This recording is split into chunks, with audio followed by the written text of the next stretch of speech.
Getting started a little earlier on a Saturday night in San Diego. Welcome to Petco Park. Nats keep rolling on the road. Doesn't seem to matter who's in the lineup, who's not in the lineup. They just keep on winning, and maybe 3 in a row if they can take care of business tonight. You know as well as anybody, Pete, baseball has its individual moments, batter-pitcher matchups. But when about 4 or 5 different things happen, it kind of becomes a team sport, and last night, a great example of that. Well, I think the story of this season with the Nats is becoming they're a ball club, they're a team. Everybody's contributing. They find a way to beat you on a nightly basis, and it's a different cast of characters. I know it's cliche, but for Dusty Baker's team this year, it's next man up, and it's a different guy every night. It's a different bunch of guys every night. Guys you never even thought about in spring training. Howie Kendrick has been getting the job done with all of his home runs. Is it Matt Wieters, a guy that's been banged up playing for 5 months now, hustles out a ground ball, then he goes into second base and scores all the way from second. So these guys are finding a way to beat you every night. It's not always something you see in the box score. It's just their mindset, their attitude every single night. Yeah, so the home run, the run, and then Matt Grace 4 1/3. Who would have thought he would do that? Gets up around 50 pitches or so, gets a key double play ball, and he pitches about as well as any starter could under such circumstances, and he got some help as well. Yeah, one of the best catches you'll see all year. Michael A. Taylor getting it done in center field, going up, going over, robbing a home run from Solarte, and just whatever happened last night was good. It was a good win for the ball club. The bullpen came in. Perez, Albers, Solis, 4 2/3, 2 hits, run 1, 7 strikeouts for these guys. So it doesn't matter who it is. Guys that were struggling early aren't struggling anymore. It's becoming the story of the season. You think of the Nats, you think a bunch of big superstars. It's all the other guys the reason why they're so far ahead in first place. Yeah, it's really a great thing what's happening with this ball club, as well as the return of Steven Strasburg tonight. We're better than in San Diego, where he pitched so well in college, and they like him here. He got a nice ovation a moment ago when they announced his name in the starting lineup. So can't wait to see him pitch and see what he's got after quite a bit of time off. Yeah, I don't think the results are that important tonight as far as his line goes. You just want to see him come out of this one healthy. All right, so he's got the added motivation of pitching at Petco Park. And against the Padres earlier this season, he was really good. There were some raindrops. There were also strikeouts raining down, a career-high 15 of them. Last 6 starts against San Diego, all wins, great ERA, hitting well under 200 against him. More on Strasburg's return to the Nationals rotation tonight, straight ahead.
To you by PNC Bank, for the achiever in you.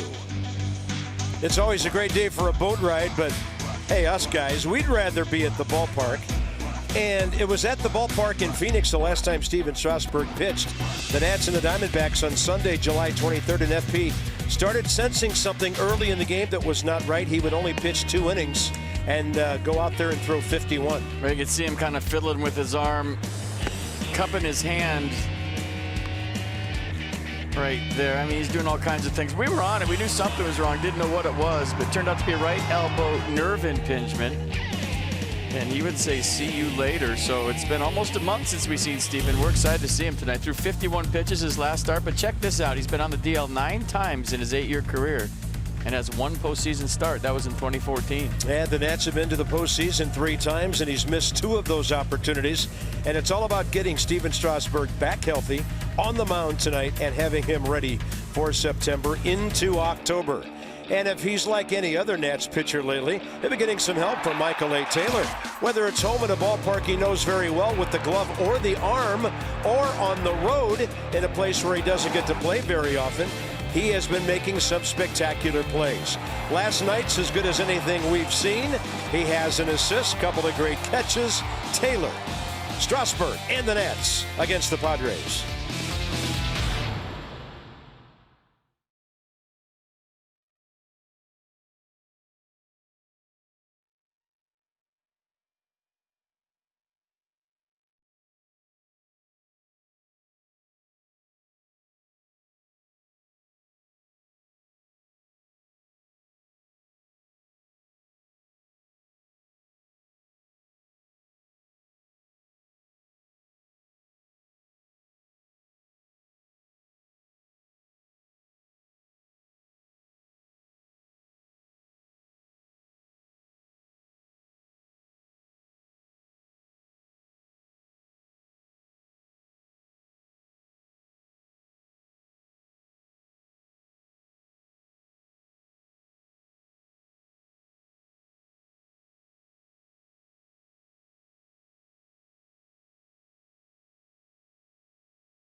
The Gas Lamp District, the home to Petco Park, and the Nats on the road 38-22. It's beautiful. Humidity about normal around here, 73 degrees. We did spot 1 cloud to the northwest of us, not expected to hang around very long.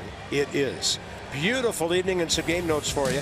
Ryan Zimmerman on base safely now in just one more than half of his plate appearances lately, so he's been driving the ball too. 7 of his last 12 extra base hits. Adrian Sanchez, last 7 games, really contributing big time, 8 for 17. And Steven Strasburg, 2 starts career here, unbeaten, great ERA, first time in 2 years he will start in his hometown. Jose Lobaton will be his battery mate tonight. So FP, as you think about pitch count and all that, what's your feeling, what's your gut telling you on how things might go tonight in that regard? Well, you know, I think they're going to keep an eye on him and see the stress level of his pitches more than the number itself. So if he's cruising and, you know, he's telling him he feels fine, I don't think there's going to be a limit. But if he has to get out of some jams and you're really stepping on the pedal, I think that's what you're going to look for more than, you know, 100 or 80 or whatever he throws tonight. And that's what Dusty Baker said before the game. They're just going to see the stress level of the pitches for Steven. That's a good point. And the Padres are the least hitting team in all of baseball. In terms of batting average, in terms of runs, they're a decent home run hitting ball club in the middle of the league, but they've got a lot of young guys in the ball club who are hitting for some power but not really putting the ball in play that much. And one of them, Hunter Renfroe, one of the better hitting rookies in the league, was sent back to AAA today as they brought up a young outfielder, Jabari Blash, who's in their lineup today. So San Diego still kind of feeling out their young players against a veteran ball club like Dusty's, but Washington, its share of youth on the field tonight as well, starting with Steven and Sanchez, and then you get down to Howie Kendrick, who was going to lead off until Daniel Murphy was scratched. Howie 357 for the Nats, and just kind of doing it all. Base hits, a home run, second career leadoff last night. Alejandro De Aza with a sac fly in the series. He's in there as well tonight, and the Nats will face 30-year-old left-hander Travis Wood. 9 games, 2 career starts against the Nats. And there's Travis Wood, 3-1 in 8 games, and like you just said, at Petco Park. No decision last start on the 14th against Philly. 2 runs on 6 hits over 5 through 92 pitches. So fastball, slider, a lot of cutters from Travis Wood. Curveball change, pretty good hitter. Padres pitching staff 12th in the National League with an overall ERA of 4.68. They made 3 errors last night, so they're second worst in the league in that department to Milwaukee. So they haven't given their pitchers a whole lot of help. There's Marty Foster, 22-year veteran. He has the plate. Mike Malinsky, Roberto Ortiz, and the crew chief. There he is, Mike Winters. He's in the rocking chair over at third base tonight. They're all wearing those wristbands in kind of a solidarity movement, a little protest to, a lot of players and even managers lately have been really outspoken against umpires. Some verbal abuse, they're calling it, so they're all kind of hanging together, and that's their way of showing that they're going to stay together. Remember, Ian Kinsler said a bunch of stuff about Angel Hernandez and how he should just quit, and he's bad for the game. So they all got together, and they're wearing these white wristbands tonight. A display never before seen by the umpires as a group. Very interesting. We're underway a couple of minutes late, and that's low to Andrew Stevenson, who wasn't even in the lineup until Murphy got scratched. They moved Kendrick to second, put Andrew in right, and sent De Aza from right to left from that original lineup. Well, I'd be covered in white sweatbands if they want to come read my Twitter one night and see the verbal abuse I take. I mean, I understand the sensitivity levels, and I think it has something to do with Joe West and he being suspended for some comments he made about a conversation he had with Adrian Beltre. Yeah. And then Joe West was suspended for some games, and Ian Kinsler was just fined. He didn't get suspended, and I've never heard a player just let it rip like Kinsler did. And he said he didn't care, and so that's why they're wearing the white sweatpants. But seriously, come read my Twitter, guys. 1-2 to Stevenson. Toughen you up a little bit. And a foul straight back. Andrew in the series, 1 for 4. Stole his first major league base last night. After his base hit led to a 2-run rally in the 7th, and that's it. Pretty much led the entire game, but that inning enabled them to really open up a big lead that the Padres were not able to come back from. Outside from Travis Wood, who's 1-on-1 on the year with San Diego, that is, in 4 starts. Came over in a deal with Matt Strom and infielder Esteury Ruiz on July 24th from the Royals. Ryan Buchter, Trevor Cahill, Brandon Maurer, all going to Kansas City. Pretty big deal that was for a contending club in KC, and the Padres got some guys in return, and Andy Green got a left-hander in Travis Wood.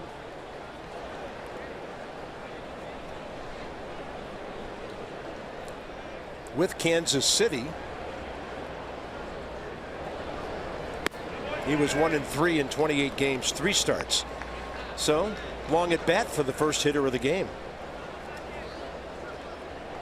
Nationals against left-handed starters this year, averaging 2 wins out of every 3 times they face one. Stevenson off the end of the bat and a pop-up left side. It's Corey Spangenberg for the first out. Defense for the Padres tonight. Pirela, Margot, Blash. Might be the best name, by the way, you know, here. Jabari Blash in right, Solarte Spangenberg left side, Aswahe Myers right side, and Austin Hedges behind the plate. Jabari Blash. It's a good name. That just called up. 4th time with the Padres. Their option guy keeps going back and forth. Here's Adrian Sanchez, who might have been one of those guys had he not really come alive with the bat. 11 for 40 in 21 games, hitting .275, and as we mentioned a little earlier, 8 for his last 17.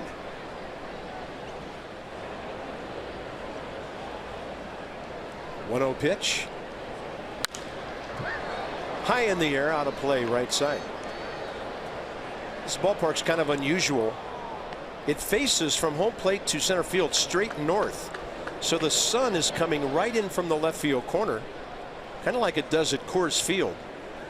So none of the outfielders are looking directly into the sun, unless maybe Jabari Blash had to go to the gap and look at something. Kind of unusual the way they laid it out here. I can't see now. That's great. That's in there.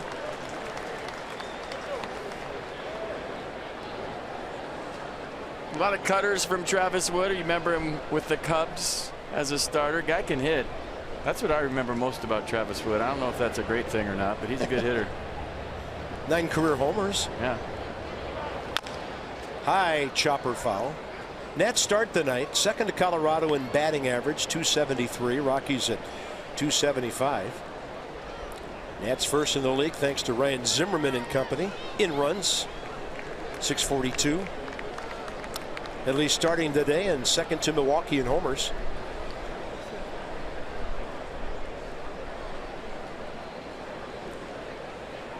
And a 1-2 to Sanchez.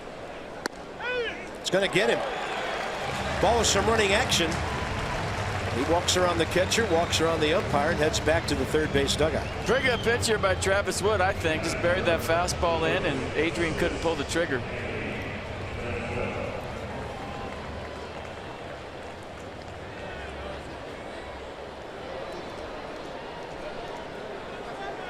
Anthony Rendon has been on base in this series 5 times. 2 hits, hit by a pitch, couple of walks, and an RBI. He has 2 career runs batted in against Travis Wood.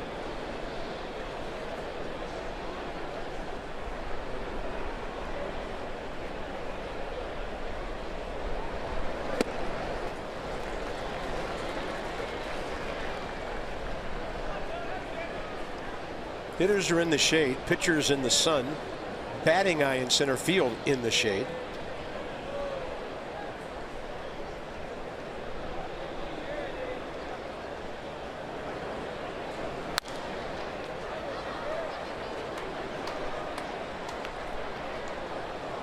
A lot of the local establishments around the ballpark like these 5:40 local time starts. Folks stay downtown, maybe have some dinner, a little entertainment later. A lot of them out on the berm tonight. Wait, there's a downtown with entertainment here? I heard you're the visiting mayor. I might just try that out. It's a good idea. 0-2.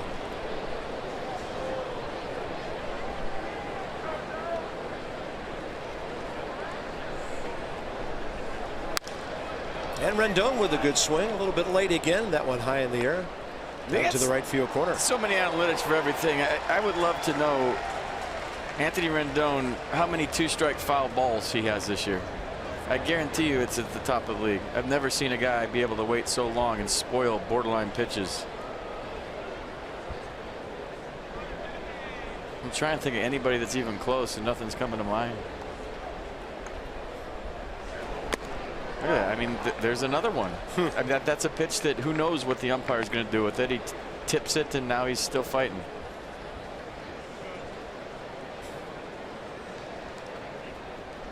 Yeah, it looked like he was preparing for a check swing. He always has those hands out in front of the bat barrel. Ball got the bat there, and he stays alive. Trying to get Ryan Zimmerman to the plate here in the top of the first, the way Ryan's been swinging. Whoa, that is high and very tight.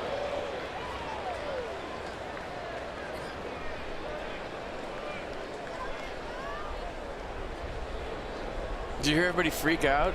I mean, this used to be an inningly occurrence back in the day. I think I just made up a word, but it works. Yeah. You used to brush guys back all the time. It's part of the game, right? You get comfortable in there. You're taking these big softball hacks on me. I'm going to make you feel a little uncomfortable. But now you see it, and everybody freaks out. That was a good pitch.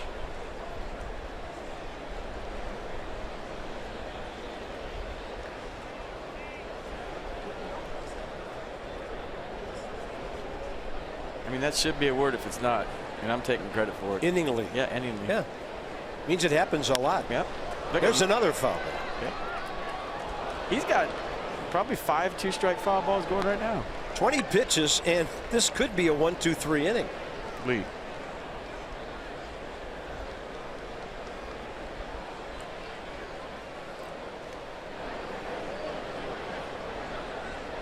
So, other than that buzzing the tower pitch, everything pretty much away.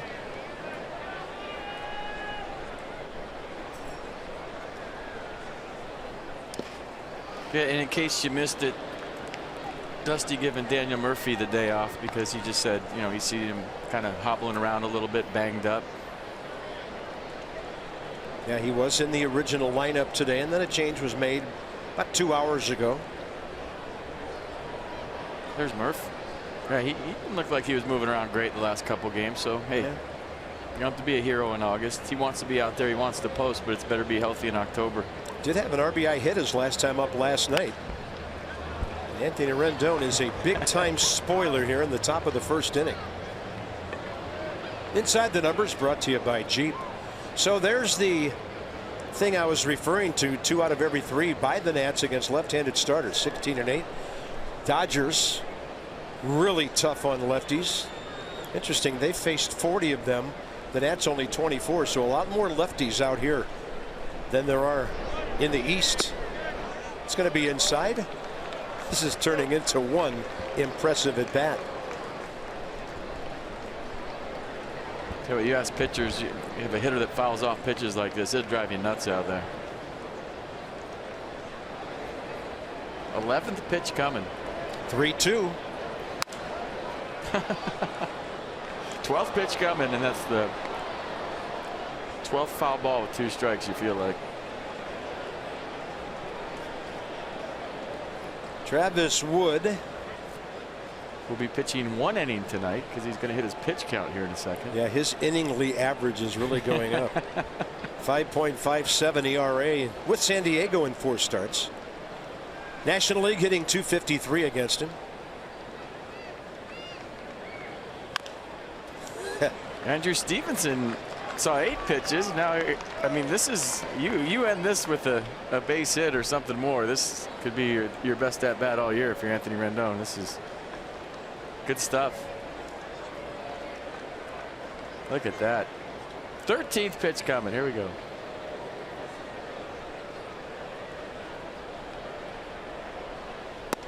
He's going to draw a walk after all that. Got some Nets fans in the audience clapping for that one. I mean, that at bat right there is Billy Bean's dream. A 13 pitch walk. I mean, that's, you could write a book and call it Moneyball about that at bat. Wait. Yeah, you could probably even do a movie. You could do a movie and then pick the most handsome actor in Hollywood to play you.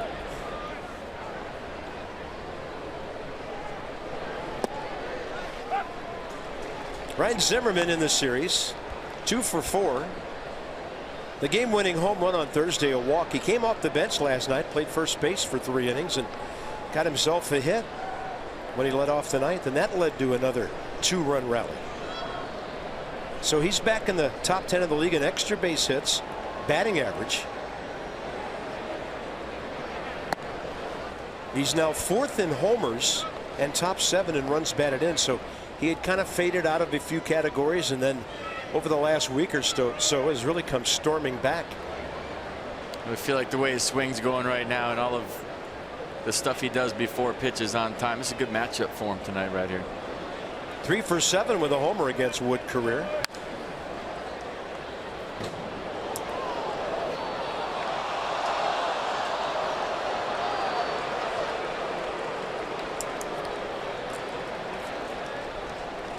Zimrinks, 7th in slugging.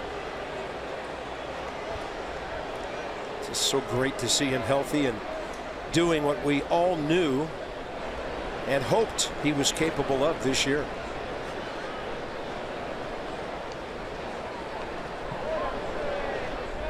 One and two from Travis Wood.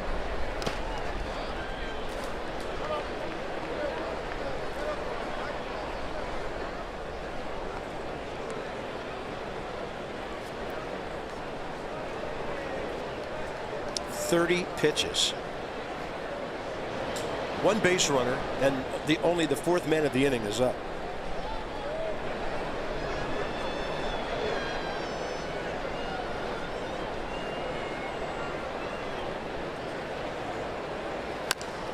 It just has to be the greatest feeling in the world if you're Ryan Zimmerman with the season he had last year. And everybody's saying, what's wrong with him? You know, a lot of people kind of going after him, and then never said a word, and now you're putting up a season like you're putting up right now. With, I mean, isn't that the best revenge? You don't have to say anything, you just do it. And then everybody that hated on you and said you were done and you were washed up, and then you throw those numbers up this year. That's got to be the coolest thing ever. A lot of crow being served up this year. Yeah, I was thinking more of a salute, but yeah, same thing. Didn't say a word when things were going bad, and he doesn't have a whole lot to say now unless you force it out of him with a post-game interview. 2-2. Ryan Zimmerman has been our most frequent post-game guest this year with Dan down on the field. I'll tell you what, this is get into the ballpark, get a foul ball guarantee night. Yeah. Some folks have finished their dinner since the first pitch.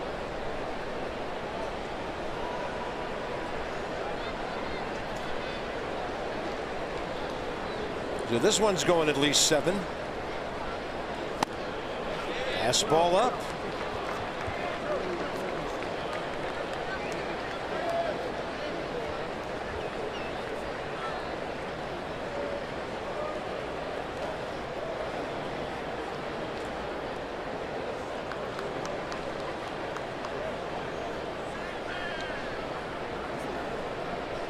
With the runner on the move, another walk. Wow, this is going up to 40 pitches or so by the time Howie Kendrick has his AB. So you remember the party starter last night. That's how it got going. There goes the no-hitter. There goes the shutout. Howie Kendrick with the leadoff tater, and the hits just keep coming for number 4. That's 6th leadoff homer this season. Howie's 2nd career, his 5th homer as a Nat in 17 games. He was hitting bombs over the scoreboard left center today in the upper deck. And I think, you know, Mike Rizzo's done a lot of good things for this organization, and I always joke, I think his Kurt Suzuki move back in 2012 was the sneaky best trade he ever made, but this one's turning out to be maybe even better than that one. Take a veteran guy who's a solid individual, plug him into the right situation with a contending ball club, and sit back and watch what happens. And he was swinging on the first pitch, probably anticipating a get-ahead fastball, but he got an off-speed. Well, he's used to being on winning teams. We talked about it with Edwin Jackson. Did you see the bullpen up for the Padres already? Yeah, for a guy who's given up no hits. That's Kyle McGrath. Ooh. This is interesting. That hurt watching him warm up. Kendrick, high drive, deep right field. Blash going back right into the shadow to grab it. Long top of the first. Nats get a couple of walks. Now it's time for Steven Strasburg.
He's 10-3 on the year with a 3.25 ERA. This will be his 21st start. More on him when FP scouts him in a moment.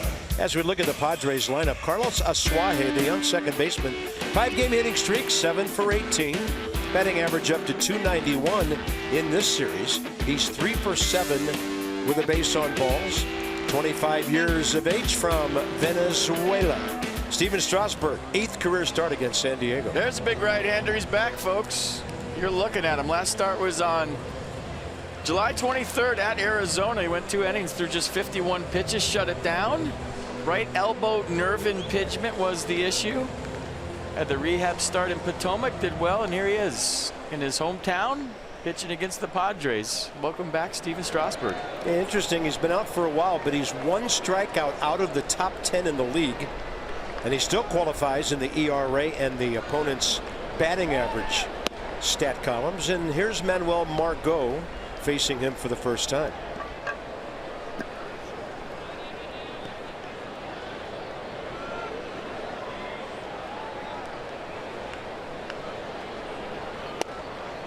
Pretty good run on that 97.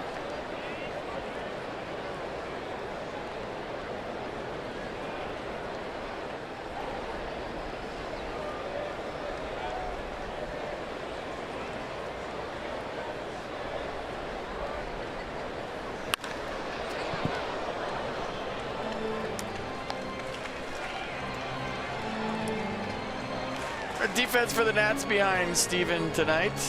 A lot of guys with the day off. Diaza, Taylor, Stevenson in the outfield. Sanchez, Rendon left side. Kendrick Zimmerman right side. Jose Lobaton doing the catching.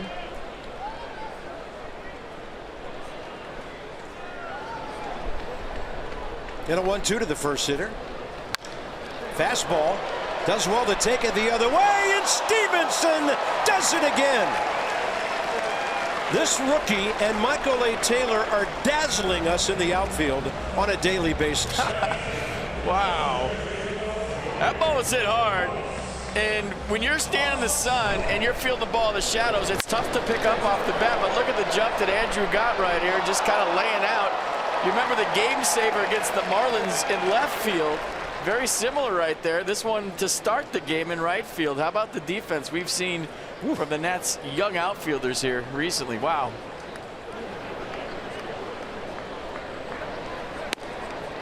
Strike call to Carlos Asuaje. But Carl, back to my point, if you're filling in on a winning team, on a first place team, he just had a good game right there. I mean, that's all you have to do to contribute. We talk about finding a way to beat you. It doesn't always show up in the box score. You're not going to open the paper and see that catch. But when you're on a winning team and you're a young kid and you come up, you just had a good game in one play. Yeah, that's at least 2 to 3 bags in this ballpark with a guy like Margot running. And a 1-1 pitch. Strasburg with the hook. And it caught a corner of the plate on its way down and in. Strike 2. Good frame. Stuck the landing. Good pitch.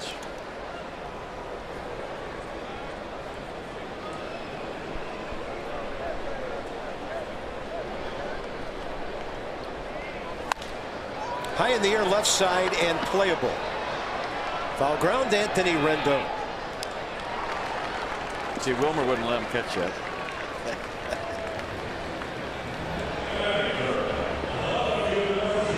Wilmer probably hollering 666 or something from the dugout there for Sanchez. All right, 2 outs and Jose Pereira, the left fielder, coming in. First 3 batters in this lineup have never faced Strasburg before. Solarte, Spangenberg, and Hedges. The only guys who have. I mean, not even Will Myers has faced Steven before. Kind of unusual. Sorry, I'm just laughing because 666 isn't something you want to go around hollering. Yeah, that's pretty evil, isn't it? What do you holler for shortstop? His name? Yeah, well, you just say you, or take it. It's usually I got it, take it. Because if you start yelling names, it gets weird.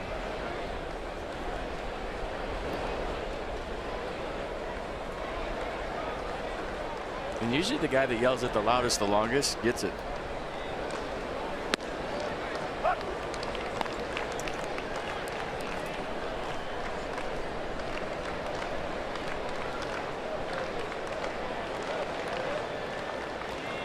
Strasburg sharp with the breaking stuff here early.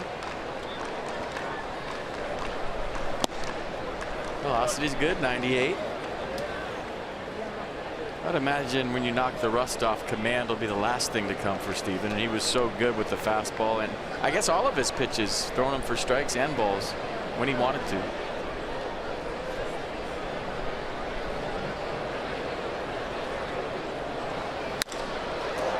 Yeah, I was noticing right before that pitch, Zimmerman was way off the bag. Kendrick was shaded up the middle, and then reaching out, Pereira able to put it right between them for San Diego's first base hit.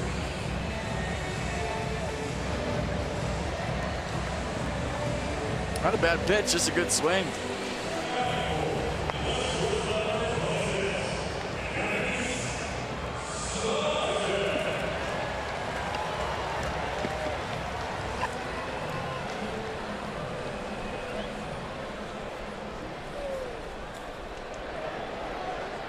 Yeah, and Hervé Silarte, their shortstop, who bats cleanup. Shift on. Howie Kendrick about 20 feet out into right field.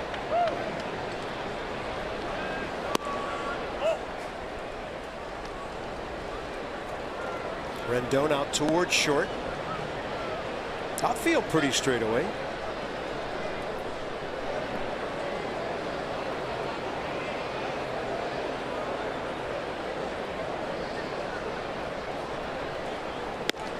Good hook.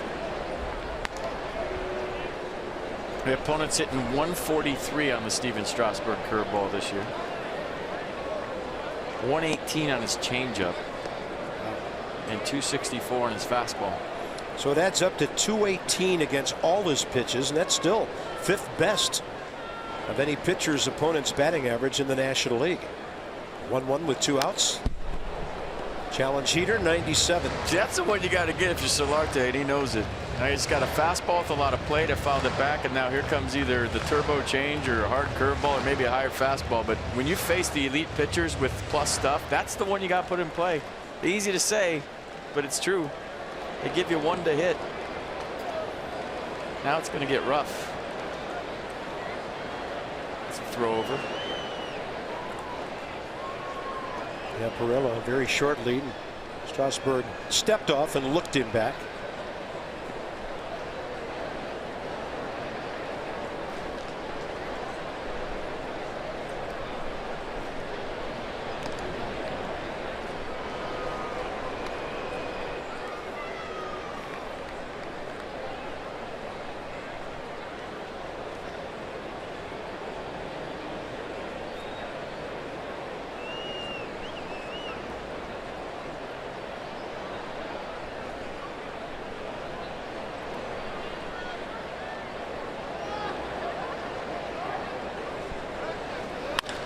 And that ball off a fastball is hit a ton. 97 in and Harder going out. 2-0 San Diego.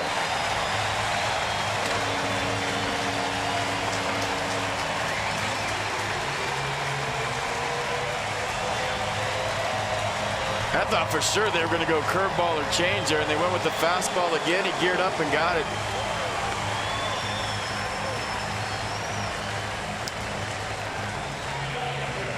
A lot of plate.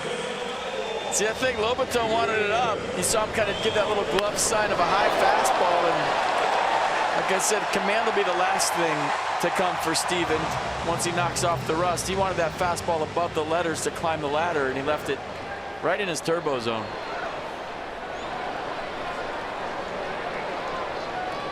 Now the Nats go into a right-handed shift against Will Myers. He faces, as I mentioned, Strasburg for the first time. Hit by a pitch, 2 for 7 in this series. Yeah, usually when you see a hitter follow the ball straight back, they're close. That means they weren't far off it. And that's why you were thinking they were going to hook him or throw that changeup. Tried to sneak the fastball by him. Probably didn't want it in that location. Like I said, wanted to elevate it.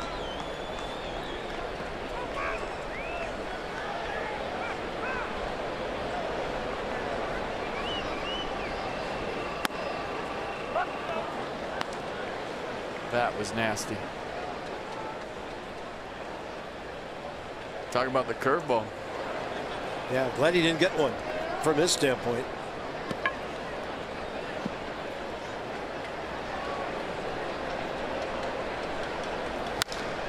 And that fastball, he's late for it. In the air to Stevenson.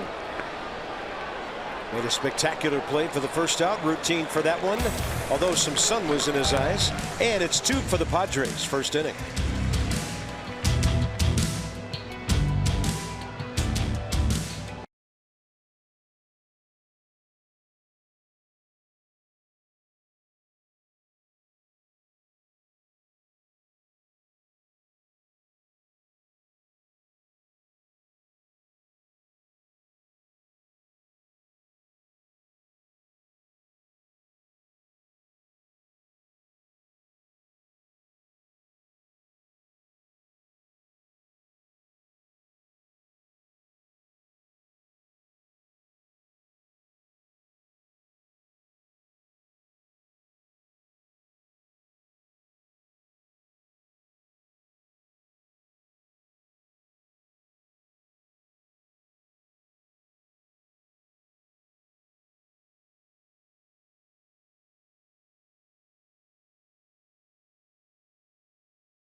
Solarte would have had a tater last night.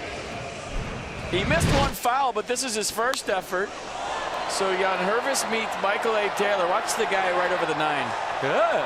And there goes Michael Taylor over the wall, robbing a tater.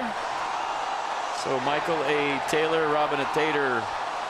And he has just been money in center field all season for that matter, but that's just another one to add to the highlight reel.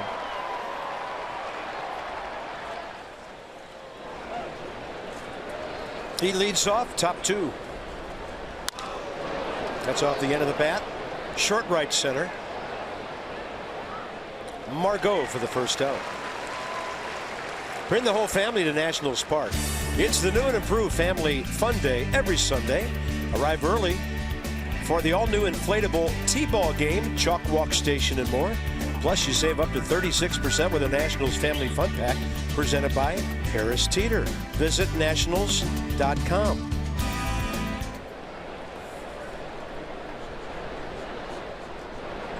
A lot of Nats fans here. Running into people all over town that came all the way from D.C. for the weekend.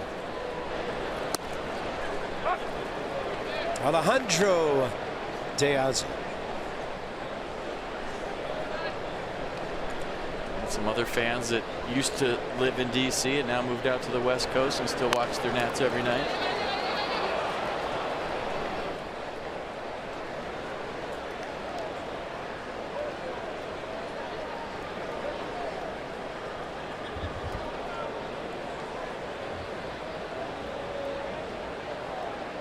So Alejandro called up 3 days ago when Brian Goodwin went on the DL. He was hitting .280 at Syracuse. 19 RBIs, 11 doubles, 25 walks, stole a couple of bags. Pretty good career numbers. Yeah, .261 career average in the big leagues. 51 homers. That's it. Signed him to a minor league free agent middle of June. Invited to spring training by the Athletics. Versatile guy, can play anywhere in the outfield. Good speed and a good take, confirmed by Mike Winters.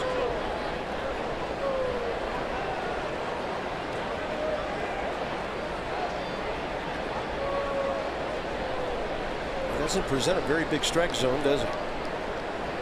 2-2 pitch.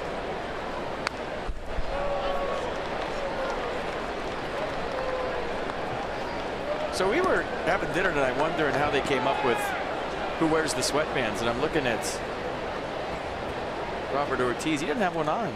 So do they all like have a meeting and say, hey, we're wearing this, it's your call? He is one of the call-up umpires. I don't know if that makes any difference. He's the only one without the white sweatband on. Yeah, the other three guys are all experienced big league umpires. Winters 30 years, 22 Marty Foster, 12 from Mike Malinsky. And De Asa is going to hit one that's trying to plug the gap, and it's run down by Manuel Margot. You talked about his pop with those 51 homers, and that ball really carried after leaving his bat.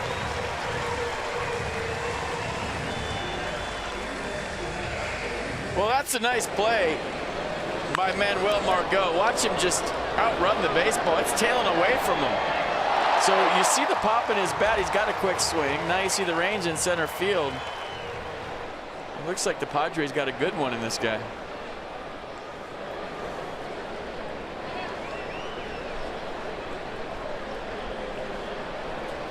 He's one of the youngsters they picked up in that 5-player deal involving Craig Kimbrell from the Red Sox. Here's Jose Lobaton. Batting 154 right-handed, 153 overall. They wanted the fastball up, and he pops it up to Solarte. Nats go quickly. So Travis Wood got a couple of runs with which to work and gets a quick 1-2-3.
Saturday evening, look forward to Miller Time later in the game, brought to you by Miller Lite.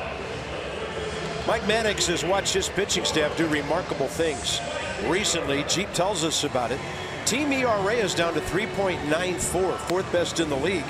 And lately, it's been 1.01 for the bullpen and just over 2 for the starters over 9 outstanding ball games. And no coincidence, the Nats have won 7 of those games. How impressive was Matt Grace last night in his first ever major league start.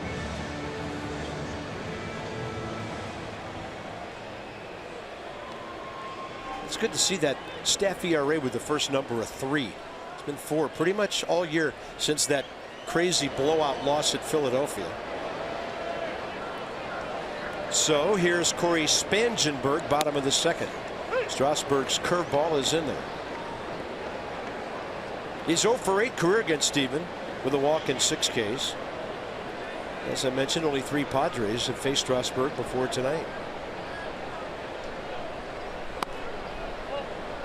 And the second hook upstairs a bit.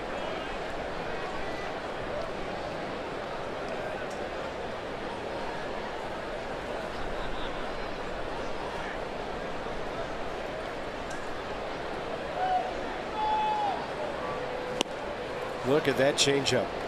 Action on that 91. I'm going to check this one out. Watch him turn this over. Spangenberg way out in front, gearing up for upper 90s, gets low 90s with some Unbelievable movement at the end. Mercedes-Benz on the pitch cast. Yeah, for a lot of pitchers, that's a good sinking fastball. 2-2.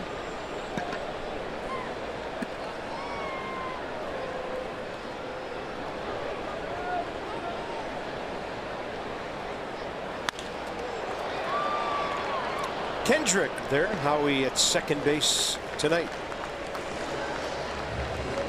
25 years ago, Brett Boone, who was in the ballpark here Thursday with his son and his dad Bob Boone, becomes the part of the first three-generation family to play in the major leagues. Ray, his grandfather, and of course Bob, his dad. Volkswagen brings you that, and the son is going to Princeton to play infield and matriculate there. It's pretty impressive.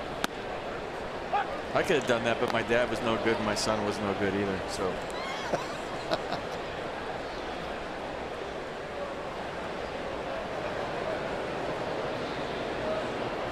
although one of them is trying broadcasting. Yeah, he's doing well. Jabari Blash, the right fielder, called up today, recalled, fourth time with the Padres this year,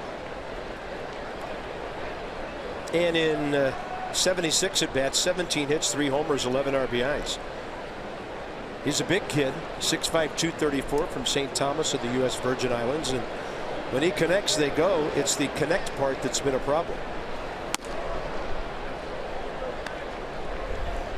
Must be a Padre that used to roll around here about that size. Mr. Winfield? Mr. Winfield. Yeah, he didn't have any problem connecting. What an athlete he was, huh? Did he get drafted in all 3 sports? I think so. University of Minnesota.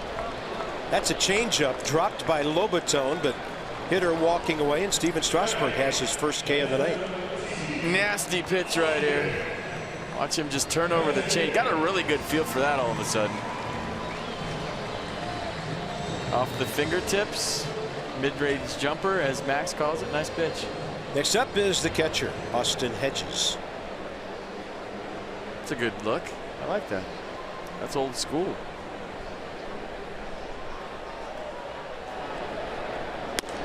Curveball to the outside edge, perfect. Hedges in the series, 1 for 7. He's caught every inning.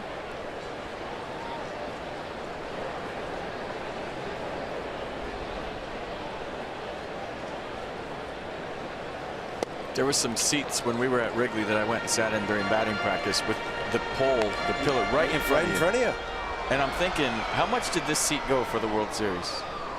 Because you had to literally, like, it's wide. It's wider than the seat. Look around the pole to see the game. And that one seat, and there was a bunch of them in different sections. And I was wondering how much people paid for that to see the World Series. Sure, it was a lot. Swing and a miss. Strasburg using the off-speed stuff. Couple of Ks. So through 2, Padres have 2. Stevenson, and Sanchez straight ahead.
Scherzer had to be scratched from his start due to inflammation in his neck. The second time that this issue has popped up with him over the last few weeks. But Max saying after the game last night that although he landed on the 10-day disabled list, he does expect to be able to start that first day that he's eligible to come off the DL next Friday. He believes that this is not going to be something that will keep him out for an extended period of time. He is, though, guys, disappointed that he's on the DL, first of all, because he hates not being out there able to pitch every 5th day, but also because this is the first time he's ever been on the disabled list in his entire career. That's kind of a badge of pride for him. But he unfortunately had to go on this time to get Steven Strasburg up today, clear a spot. Hopes to be out there in a week. Look forward to that, and maybe a little downtime will not hurt Max at all this stage of the season. Over 2 million vehicles sold and counting. At Coons with our .com sideline report. Strasburg with the bat this year, a homer, 2 RBIs, 5 hits. Checking with Marty Foster on that last pitch.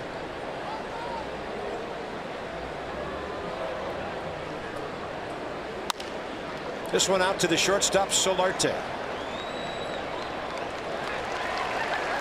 First time around the order. The Nationals go 0 for 7 with 2 walks.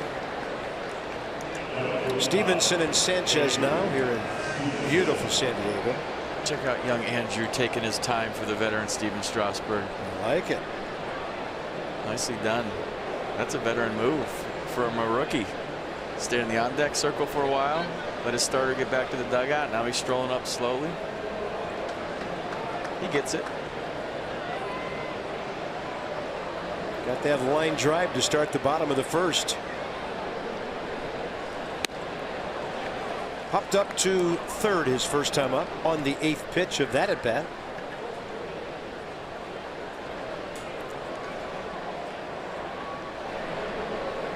It's a good leadoff at bat, right? See 8 pitches. Absolutely. And he's had some tough assignments for a young player. I feel like this is the 3rd time he's had to face a lefty because of guys having days off and injuries and whatnot.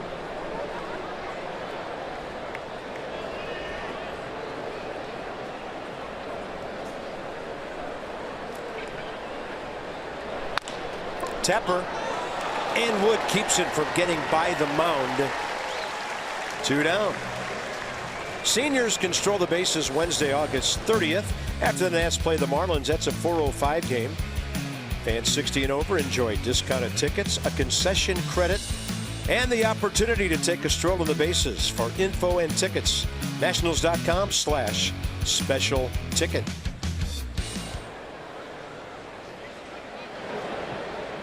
There's Adrian Sanchez.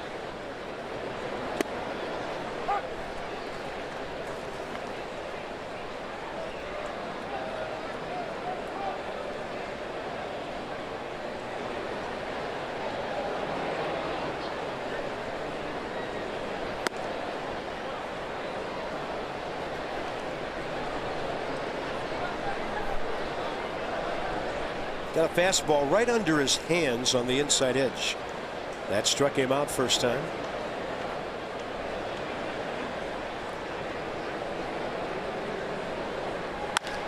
Turns on that one off the glove of Spangenberg to the shortstop, and the out call at first by Mike Malinsky. So right now it's a 5-6-3, and I'm sure the Nats will have a look.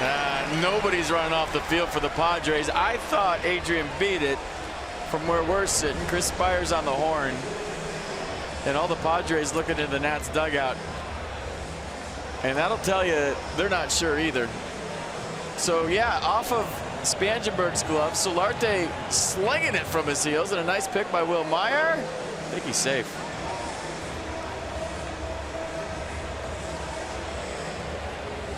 Tough call for the umpire in the sense that when a ball hops, it doesn't make a loud noise in the glove. Right. Huh. Maybe he's not safe. I don't know. But that's not an easy call. That's on the challenge on the 5-6-3.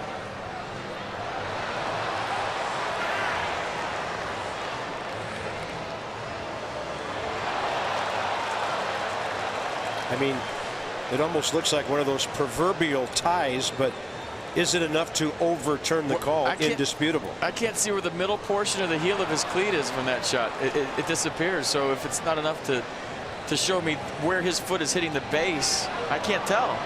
And that would mean the call stands. Yeah, there's half of his shoe is out of the shot. So the umpire that made it, Mike Malinsky on the left, crew chief Mike Winters on your right. This will show the shoe, but now you can't see the ball in the glove. And when it hits, I don't know. That's what I'm saying. That I don't think there's a view to overturn it. So it looks like the middle of his cleat hits. There's everybody at NASA. Launch control. He's pointing at another game. He's out. Ball stands. Nats still don't have a hit through 3 innings.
Started.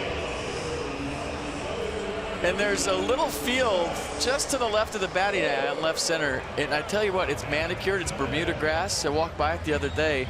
And what a cool thing for kids to come here and play some wiffle ball on a real field. It's right outside of the bullpen in left center.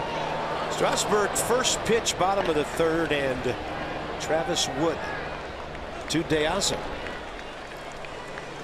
DC Toyota dealers help children and their families by making a $37 donation to the Children's Inn at NIH for every strikeout by a Nats pitcher this year. Toyota Ks for kids. And tribute to Steven's uniform number. He has 2 Ks first time around. Padres go 2 for 9 with the Perella base hit and the Solarte home run. I always thought that was Travis Wood's number we were paying tribute to.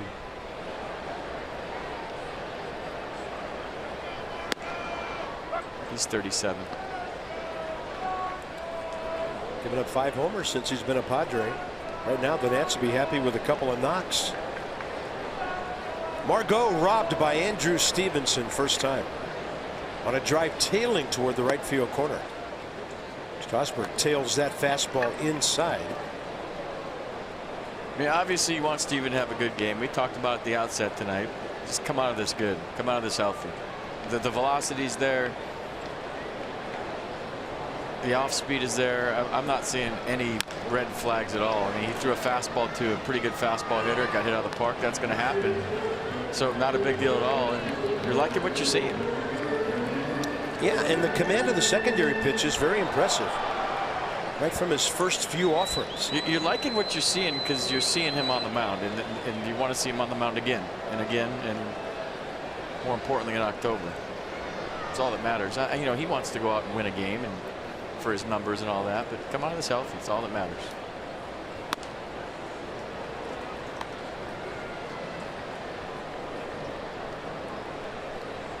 Another 37. So first inning 20 pitches, then he got 12 in the second on a 1-2-3 with a pair of strikeouts.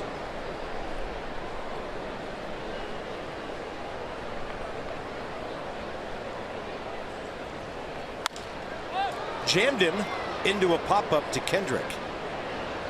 2 outs.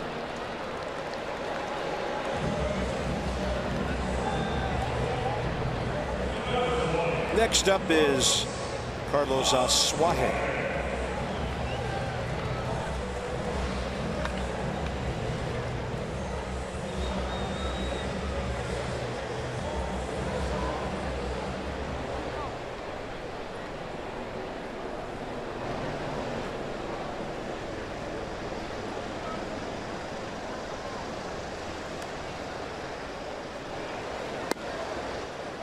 First pitch curveball right in there.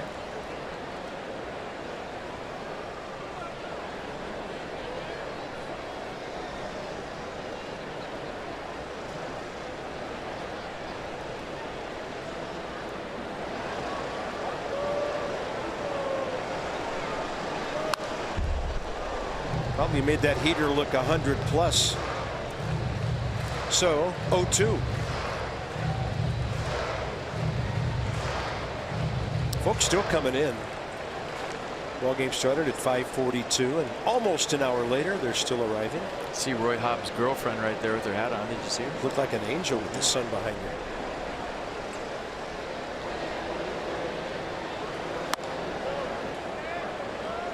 What he didn't know is that was his son. Spoiler alert. Sorry. That's okay. That thing's been out for 30 years. They don't know by now.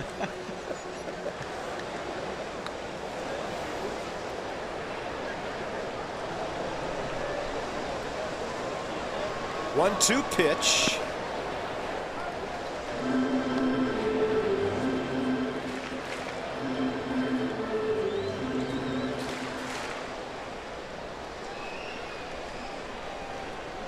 Evidently likes pitchers from the East. 54 at bats and doing okay. In this series, he's 3 for 8. Nats haven't played straight up. A little to the left is Taylor. Doesn't matter. No contact on the fastball up in Strasburg. 3 Ks through 3. That was 98 miles an hour, and that was impressive.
Paint the park with a special ticket. Enjoy a pregame paint party with Art by the Glass and create one-of-a-kind work of art before the Nats take on the Marlins 7:05.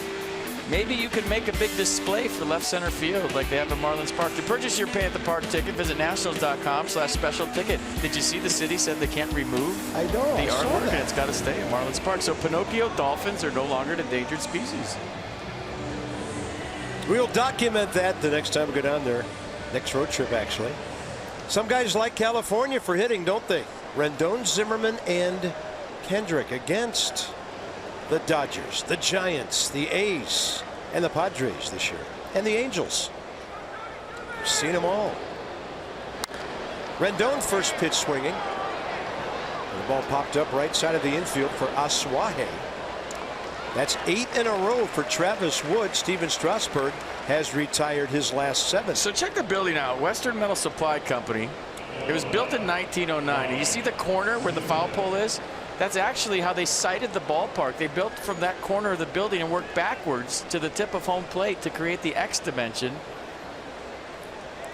in the field with the grandstand kind of around it. So they started the ballpark right there and built it backwards. And I just think that's one of the coolest features in any ballpark anywhere. It's a 51,400 square foot building.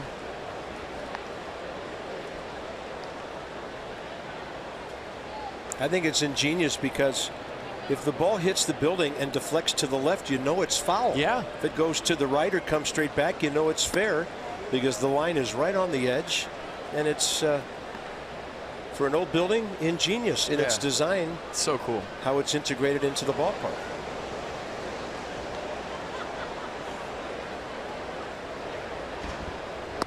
Ryan Zimmerman off speed inside, 2-1. He was the second straight walk back in the first inning. When Andy Green had Kyle McGrath warming up, while Travis Wood was not giving up any hits but struggling to put an end to the inning. I don't know if something's going on with Wood that they're keeping an eye on, but that was kind of unusual to look up and somebody was warming. Well, he was struggling. Yeah. Since then, 8 straight, starting with Kendrick.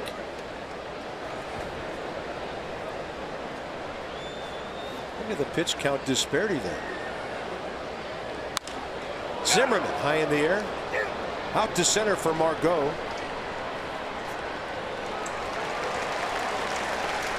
Outs coming quickly for Travis Wood, who has Howie Kendrick next.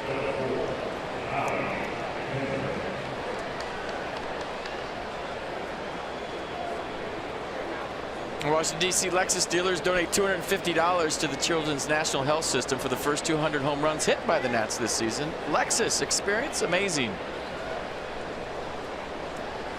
Yeah, they only have to pay up for 22 more. How prolific the Nats have been with the long ball this year. Kendrick fly ball to right first time. And a drive to center. That looked like a trap, and it was by Margot. Roberto Ortiz out there to make the call. The Nats have a clean single. That man can hit. That ball was roasted. He could hang laundry on this rope. Look at this low line drive. There goes the no-hitter. Howie Kendrick with 2 outs in the 4th. Short compact swing, powerful. Pretty good effort by Margot. Short hopped into his glove. That gets by him. It's 4 bases.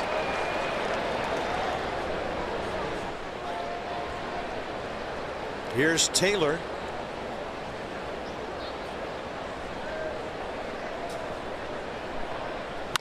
He checks one to left, hooking, and 2, Jose Pereira. Things happening quickly. That's hit a couple of balls hard. That was a 9-pitch inning.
Nationals baseball brought to you by the all-wheel drive RAV4 Toyota.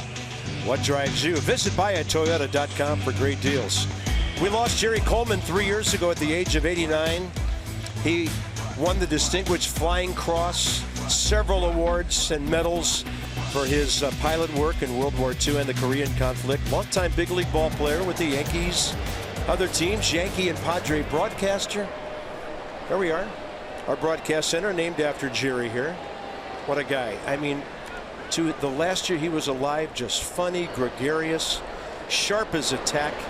Two guys we really miss in San Diego, Tony Gwynn and Jerry Coleman. Steven Strasburg, that was his 44th pitch. Oh, doctor, he used to say after a great play or something good for the Padres. 0-2. You invoked the name of Dave Winfield last inning. Every time I hear his name, I think about a play one night when Jerry was calling it. And he said, there's a drive to deep left field. Winfield goes back to the wall. He hit his head against the wall. It's rolling back toward the infield. His head or the ball? That's what Padre fans were wondering on the radio that night. Jerry Coleman, I tell you, what a delightful guy. And right up until his last year as a broadcaster with the Padres, he's still pretty much making all the trips. Came to our ballpark. Got to spend some time with him. Just a prince of a guy. That's the star he used to hang from the booth, or at least a replica of it, when the Padres made a great defensive play.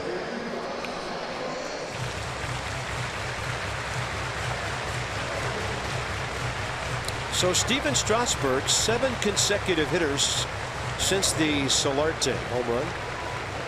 Nissan on the at-bat here. Well, had a base hit to right before that home run. Good job of going oppo for him.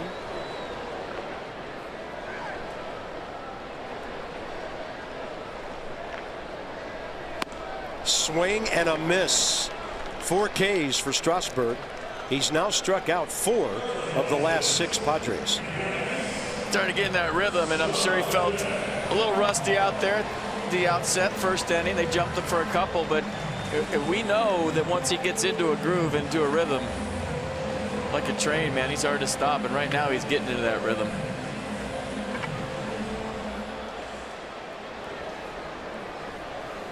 So the Nats make it to 750 Ks.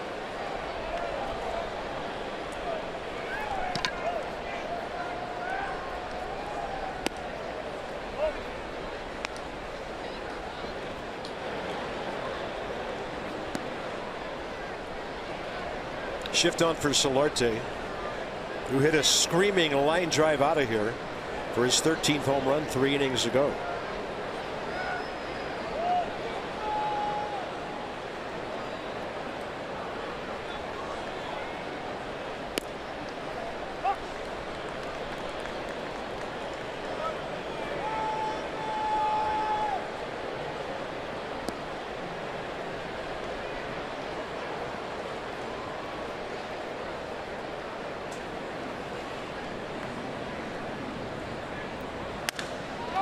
Sounded like a busted bat on that changeup.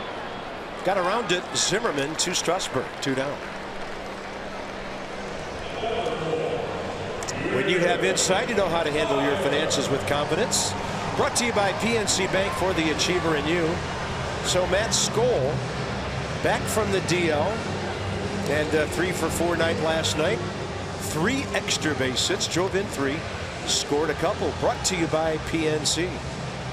He's ready. Call him up. It's a big night.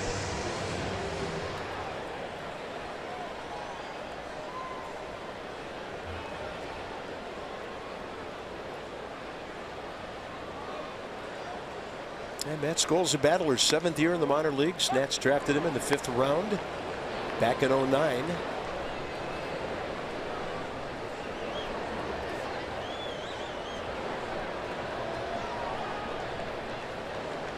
A matchup to look forward to tonight was Will Myers and Steven Strasburg.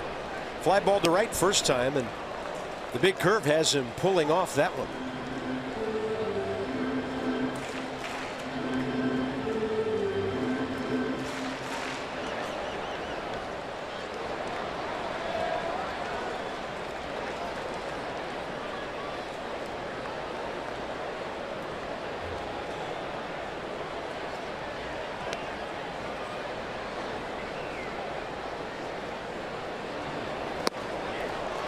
Changeup unhittable. That was filth. Pure filth. 5 Ks for Strasburg. He's on a 10 in a row roll himself.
In Strasburg.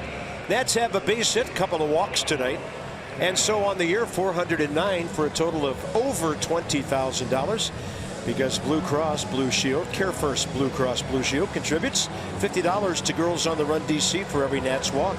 So take that first step towards a healthier and more active lifestyle. Go for a walk.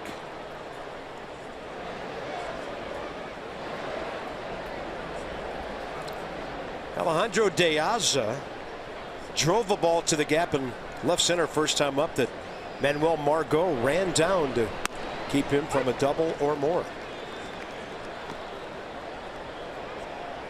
So 36 pitches first inning, and now 3 innings and 1 hitter later, 64 for Travis Wood. And that ball is launched to right, going back as Blash, and he makes the adjustment to grab it on the track. Alejandro De Aza driving it twice, and he's 0 for 2.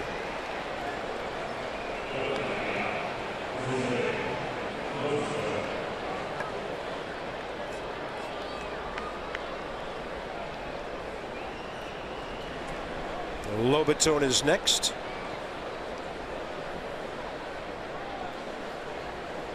Pretty good play by Blash. I thought that was going to beat him. Wasn't in the air that long.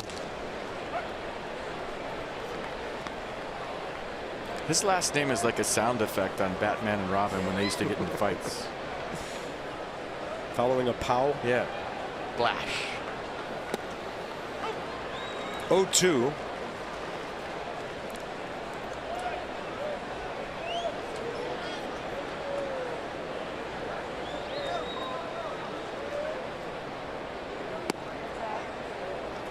Whoa. Turned his back to Marty Foster right there and thought it was strike 3. Marty with his hands on his hips, not liking that.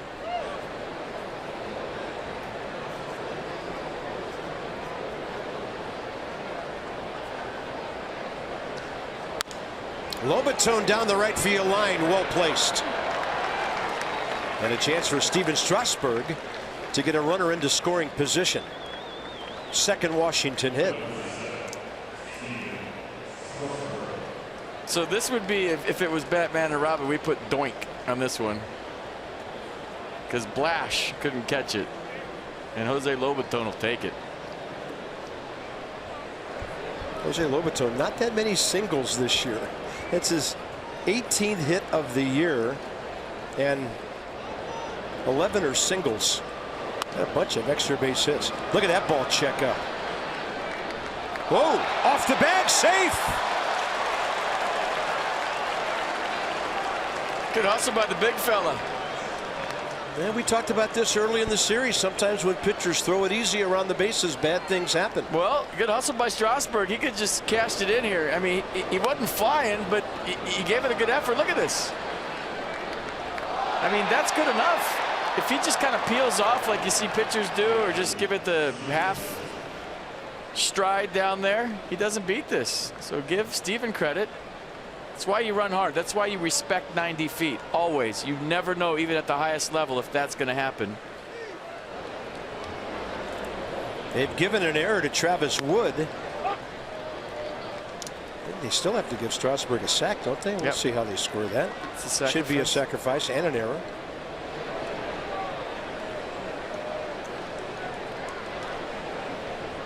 Big spot for Andrew Stevenson, is 0 for 2. Trying to get the ball out of the infield. Pop up to third first time up. And then a bouncer toward the second base side of the mound, and Wood went and got it.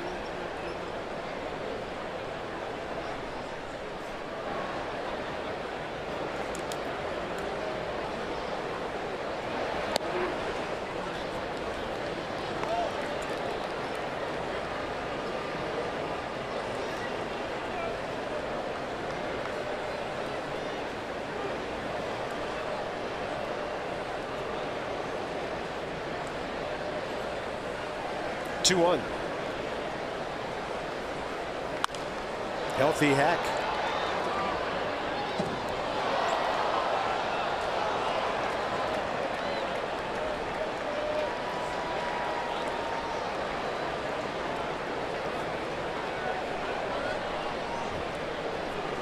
Second time through the order, the Nats go 2 for 9 with hits by Kendrick and Lobaton. That ball foul tipped and into the mid of Austin Hedges. 2 down. Wood's second strikeout. Potomac Nationals present the final chance to take home a replica jersey Sunday. First 1,000 fans to the game, a 2005 inaugural Peanuts replica jersey. Kids eat free. You can run the bases after the game. Head to PotomacNationals.com.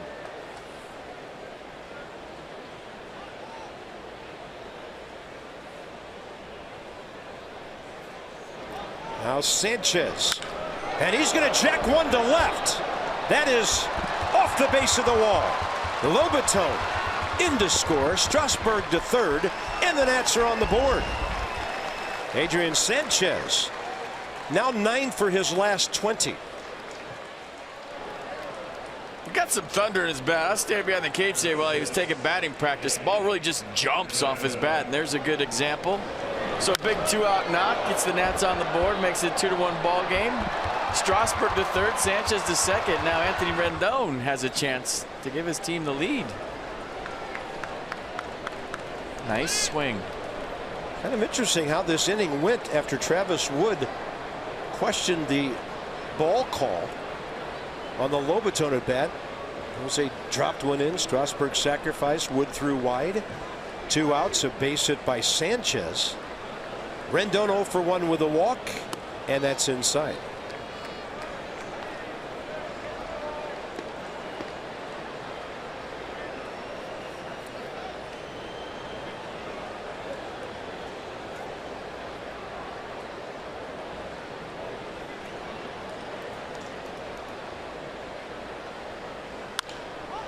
And this one hanging up in the air out in right center for Margot.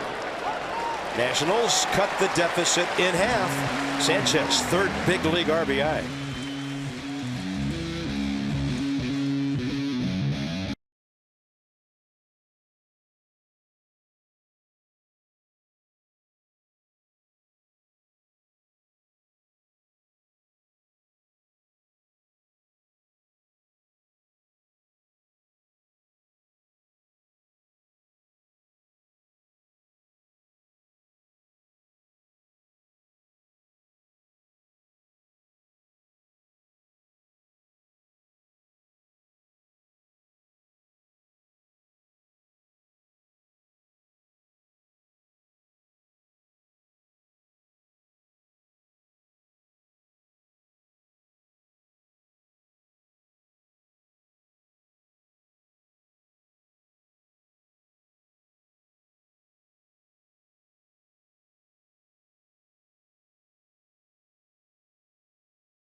Day with the tater. Adrian Sanchez, you just saw the double. Steven Strasburg's been muy bueno in San Diego. Here's some Geico highlights for you. Check out that muy bueno. He's back on the mound, and we're happy to see number 37.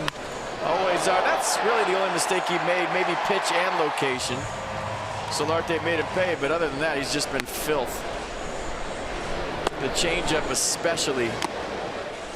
So 4 innings, a couple of runs, 5 strikeouts, no walks for Steven. He's at 54 pitches, 38 for strikes. 15 minutes could save you 50% or more on car insurance. Visit geico.com to see how much you could save.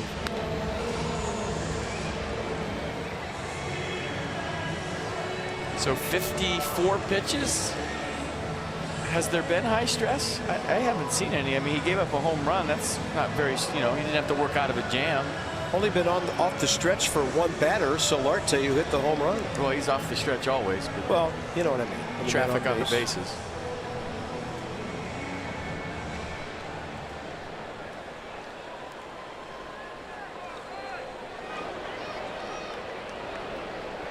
Spangenberg, Blash, and Hedges. 6, 7, 8.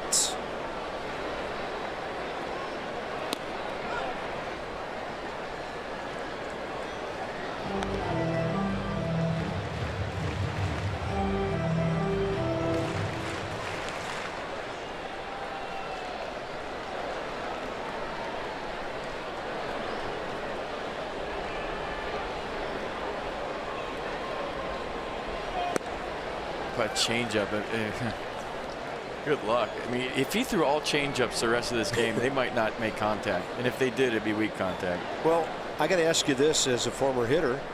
How impressed are you at how he came out from almost the first couple of pitches of the night and controlled his secondary pitches, not just the heater? Yeah. We've seen get ahead fastballs, get ahead changeups. I mean, Mike Maddox and everybody in that dugout's got to be happy with the velocity, number one. He's been sitting at 97, occasional 98, but what's been most impressive is the changeup. Just, I mean, give them a sign that you're throwing it and see if they can hit it. I don't think they can. Like, here's a changeup. It's coming. 2-1 the count here. And the curveball stays up to Corey Spangenberg, who hit a bouncing ball to Howie Kendrick, first time up.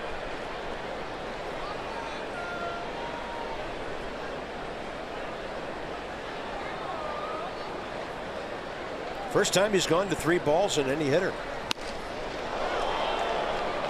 Big heater, big swing. Mercedes-Benz on the pitch cast. Reggie Jackson to a knee on that heater. It was by him. Do they go with the heater again, or does he drop that change that's been striking everybody out? I think they're going to go change.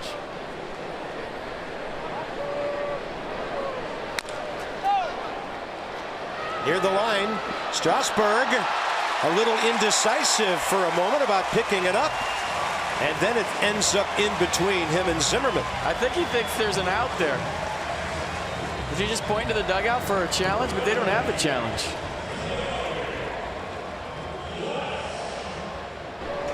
Ryan Zimmerman picked up the ball and tagged the runner, but where was he? That's just perfectly placed. And I think Spangenberg was by the base.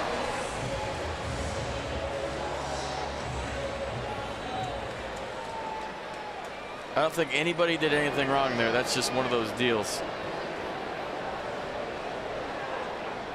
Here's Jabari Blash, the right fielder. And you're probably glad nobody crashed. Oh, yeah. First hit for the Padres since the first inning.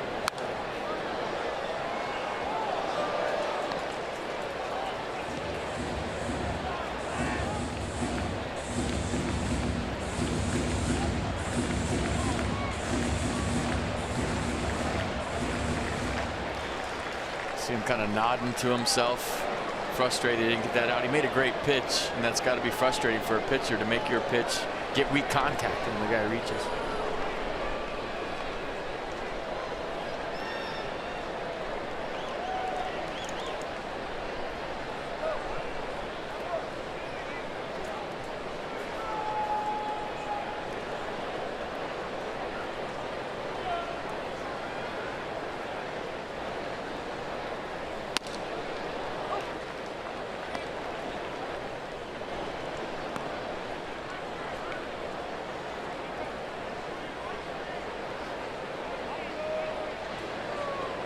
Man, I'm being told that Jabari's brother was drafted by us and plays for the Gulf Coast League Nationals. Nice. The Blash brothers. Jose and Mark.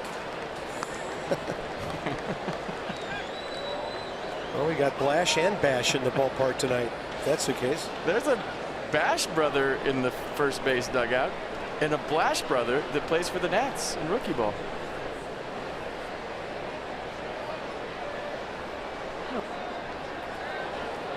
One and two. Swing and a miss on the changeup. Strasburg, strikeout number 6.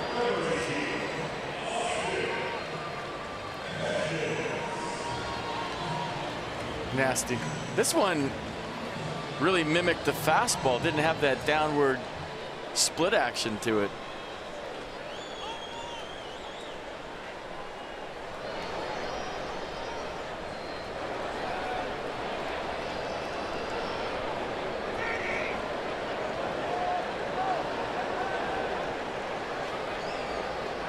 Hedges struck out swinging first time.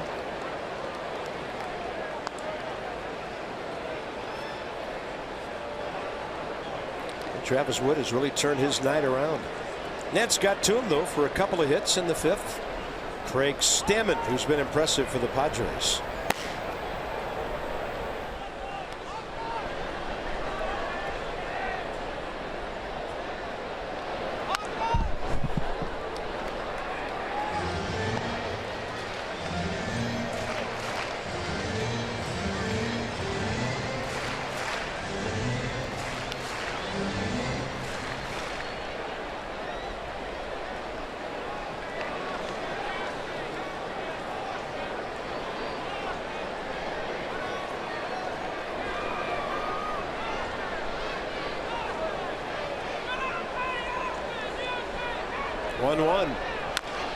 Tapper, foul. So I'm just thinking as a hitter right now, how would you attack Steven Strasburg? And when he's throwing his curveball early in the count for a strike, bounce it with 2 strikes. Throwing the fastball off the curveball. I think you have to look fastball because he throws 97 and just guess right. But when you guess right, you have to be a good fastball hitter because it's 97, 98. So not only do you have to guess right, and you can't just go ambush mode, first pitch fastball, and hope you get it. You have to say, okay, he's coming with the heater here. I'm gearing up for the heater. I'm starting early, and you hope it's a strike, and you hope you get it, because if you wait around for that, you got none chance. Yeah, and I'm thinking too, FP, sometimes you see fastball, and then it turns out to be the changeup. Yeah, I mean, he keeps you off the fastball with deadly off speed, so it's not just a guy that throws 98 that I can go up there and just, you know, swing as hard as I can and hope I click one, because I mean he's a 4 or 5 pitch guy, because he's fastball for strike, fastball for ball. He's curveball for strike, curveball for ball, and he's changeup for the wipeout pitch, and it's like 5 pitches. Travis Wood, fly ball to De Aza first time. I guess the point is it'd be really hard to game plan, and you'd have to be a really good hitter and get lucky with your guess, I guess. Yeah.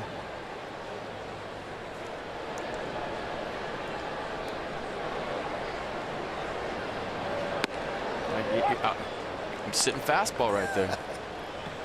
It's 1-0. He throws 97. I'm gearing up for the heater, and then he drops a curveball in. Yeah, and that curveball 5 to 6 mile an hour faster than the average curveball you see. 83. For some guys, that's their slider. And that one goes cutting outside. 2-1. That was a slider.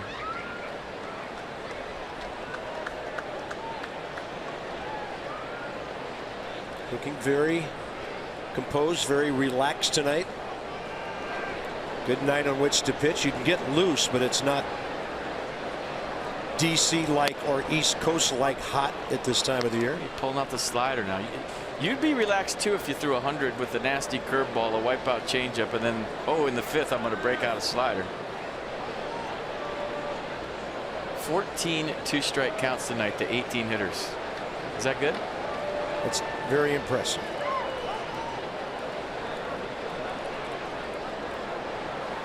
There's the heater, freezes the hitter. 3 Ks after the infield hit to the 6th we go. Quite a performance by Steven. 2-1 San Diego.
Pete mentioned a little bit earlier, umpires around Major League Baseball tonight wearing white wristbands as a form of protest against what they're calling escalating verbal attacks on umpires by players. And Dusty Baker earlier on today asked whether he thinks anything has changed over the years since he's been around the game in terms of how players and umpires have interacted. He says he doesn't think so, just that all those interactions between players and umps might just be more visible now than they used to be with all the media coverage and social media activity. If anything, Dusty thinks there might be less arguing these days because there's less to argue about with replay so ingrained in the game now. Dusty's saying people will say what they want to say, you just have to be willing to suffer the consequences for it. Guys, Ian Kinsler might be suffering the consequences in terms of some calls not going his way over the next few weeks and months. Yeah, interesting stuff. And there's Mike Winters. He's been in this game at this level for 30 years. Dan with our Coons.com sideline report. Over 2 million vehicles sold and counting. You know, instant replay figures into all this to a certain extent. You see calls that you just kind of used to have to live with, and now a lot of them get overturned. We want to be right. We want the calls to be accurate, and probably that process has some of the umpires on edge. We've been talking about this for a couple years.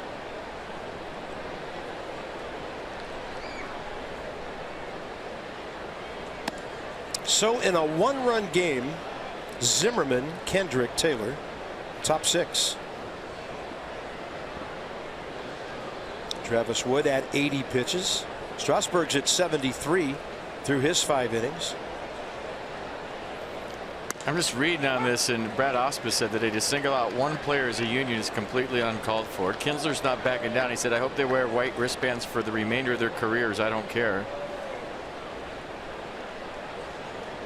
And Kinsler said he needs to, about Angel Hernandez, he needs to find another job and go away. Wow.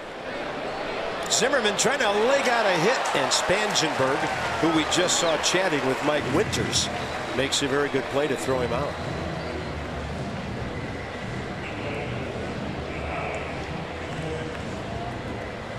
You know, they want to see Corey Spangenberg play. That's why he's at third and not Solarte. And they want to see Carlos Asuaje play at second, and that's why Spangenberg's at third. Solarte is at short, so nice play. You know, that's what you do when you're the Padres this time of year. You start moving guys around to see who can play where and if they get the job done. As I mentioned earlier this year, when the Nats played the Padres, Eric Ibar was their shortstop. He's been on the DL for almost a month. Veteran guy, and they're looking at youngsters and who they're going to build this team around in the future. Apparently Kinsler's fine was huge. Brad Osman said it was the biggest fine he'd ever seen a player have. And I think the wristbands were for Kinsler not being suspended for the comments. 1-1.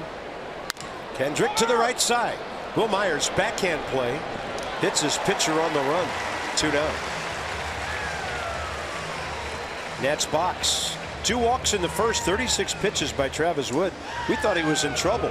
Didn't know he was going to retire 11 of the next 12 hitters before Lobertone dumped one down the right field line in the 5th. And with 2 outs, Sanchez doubled off the left field wall, drove him in. So not much offense, but the Nats right in this ball game. Each team only 3 hits. Strasburg doing his part since the first inning home run given up.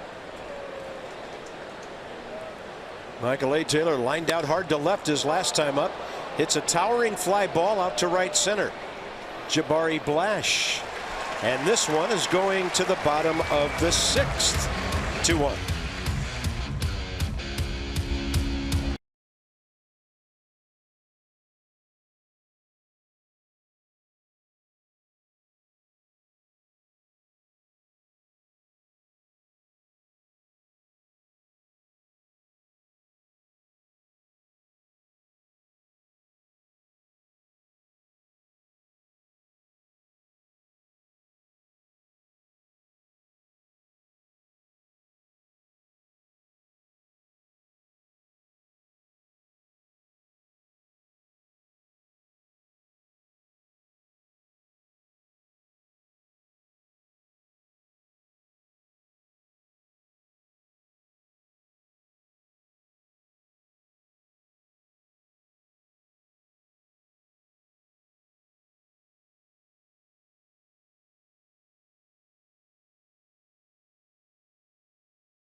Well, Margot hit a bullet to Andrew Stevenson in right. And this is called being ready to play baseball. StatCast powered by AWS. So only 41% of big leaguers make this play is what that's saying. And he covered a lot of ground. Watch this. Watch the grass come up right here. It's a great shot, isn't it? Whee! And we've seen the web gems from Andrew. So probably not hitting like he would like so far, but he's definitely contributing to this ball club with some sweet, and I mean sweet, defense. Yeah, good way to put it. And he's timed them very well in terms of, not that he has control over that, but key situations in ball games, especially the one that won the game for the Nats on the homestand. Very impressive. Strasburg to Margot. Hit that line drive. Second time up, he popped up to Kendrick.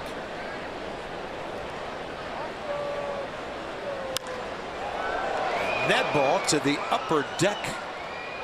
Almost a 90-degree angle. Padres, 2 hits in the first. Pereira the single. Solarte the homer. And then last inning, the infield chopper by Corey Spangenberg. Strasburg, 8 strikeouts. Been way more sharp than I thought he was going to be coming off the DL. It's been impressive.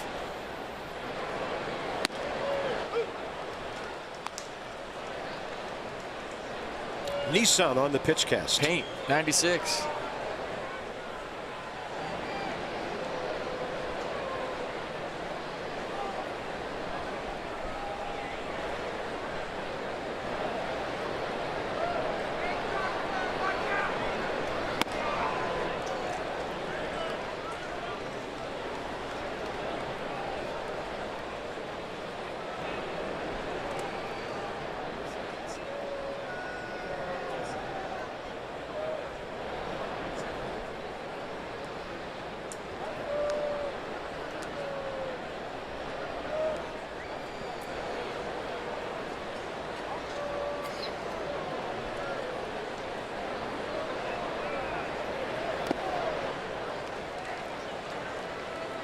Jeep with some more numbers. Best records since the beginning of last year. Guys have to have at least 20 decisions. Strasburg third best. Top three have had some injury issues. And Alex Wood.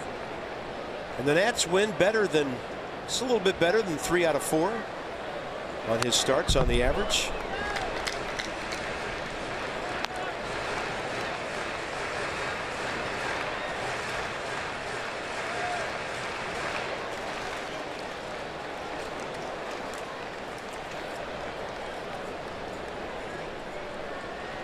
Headed for a monster season last year in the first 148 innings before he was injured. 15-4 with a 297.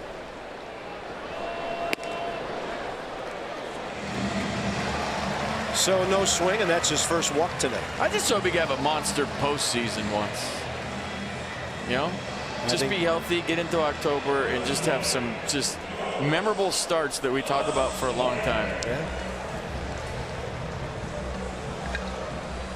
You know, and then I think you're putting all of it to rest, right? You have a good one in the DS, and you know, maybe you're fortunate enough to get to the CS, and you have another good one, and then you're fortunate enough to go to the big dance and have a couple of good ones. You know, and now you put all that stuff to bed about not pitching in the postseason and not being able to because of various reasons, and when you get back to 12.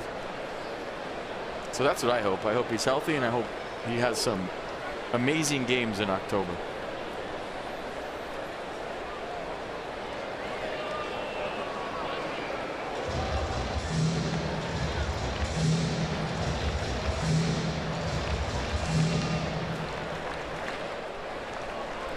Big step forward so far tonight.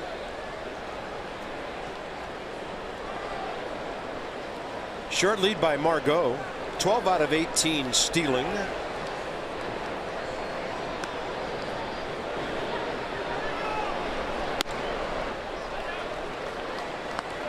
You go action here if you're Andy Green.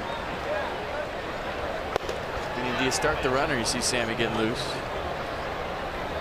Not guaranteed a fastball here though from Steven in a 1-0 count, but if you're thinking about hitting and running, this would be the time. Got a guy that can handle the bat and a guy that can run it first.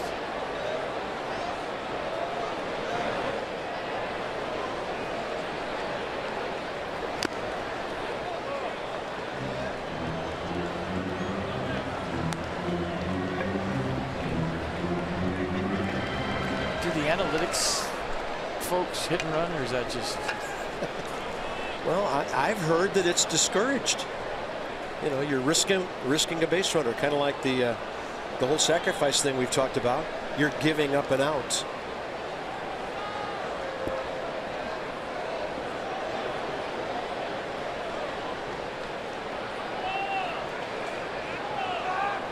One. Still a short lead. Runner holding. Bouncing ball, Zimmer. Backhand, sidearm whip to the shortstop, and the return. Runner safe. Pretty good rhythm on that play by Zimmerman and Sanchez. Well, if that was a hit and run, you'd have a runner on second right now, and your third hitter coming up. But I guess the analytic people think that hit and run is considered a one-run play, right? You're just playing for one run. Nice play by Ryan with the underhand feed right on the money. Steven getting over to cover. It's a lot like the sacrifice bunt, like you said. Yeah, that's when Ryan's at his best, when he's going toward second base with his momentum, and that great sidearm thing he used to do from third base comes into play for him there. Whenever it happens quick. Exactly. He's at his best. Yep. 1 on 1 out. Pereira the hitter. He has singled and struck out.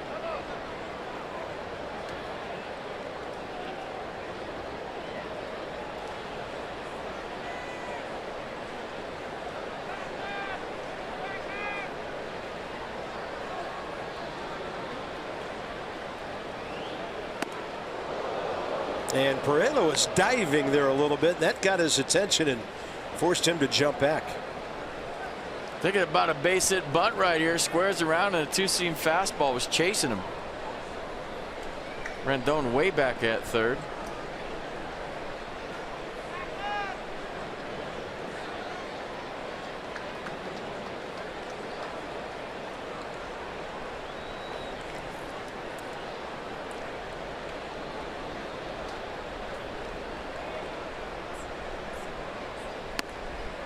perfect heater, outside edge, 1-1. Strasburg due to bat third in the 7th, so you're thinking this might be it. Well, there's the command that took him a minute with the fastball, but the off-speed command's been there all night. Dusty Baker has to love what he's seeing from his big right-hander.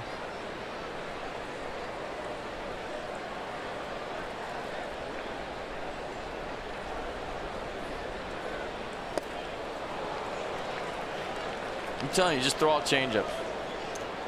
Next start, go out there and throw 100 changeups, and you might throw a perfect game. Unbelievable.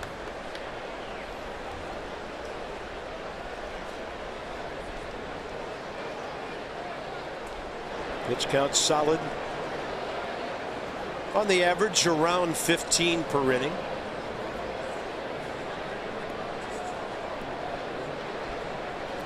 One and two with one out.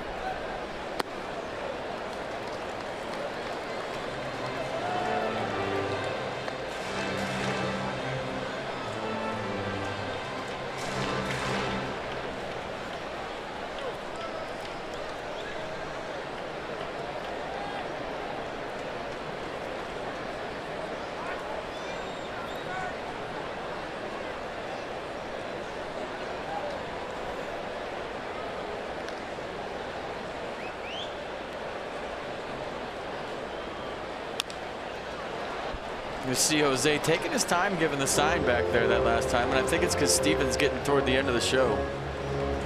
And he's trying to give him a break. Strasburg stepping off now and going to grab the rosin, but you saw Lobaton waiting. The hitter was in the box, right? He didn't give a sign for a minute, and that's on purpose to give his pitcher a little 20-second timeout. Watch. Maybe he does it again. See, he's set. He's waiting, waiting. All right, here we go.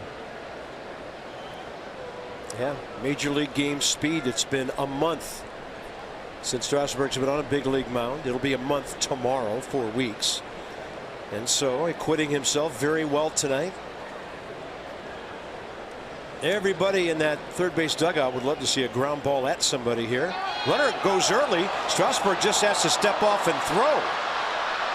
1, 6, 3, 4. Boy, you talk about going before first movement. 2 outs. Well, it's all about communication right here. I heard somebody, might have been Ryan Zimmerman, yell, "Step off," and that's what you have to do when you see a guy take off that early. And give Steven credit for not going full-blown panic right there and balking. A lot of times when you're locked into the pitch you're going to throw and you hear everybody scream, "Step off," you end up balking or throwing a pitch to the backstop. So Strasburg under control, gave it up, and then a nice little rundown to get Asuaje. Well done.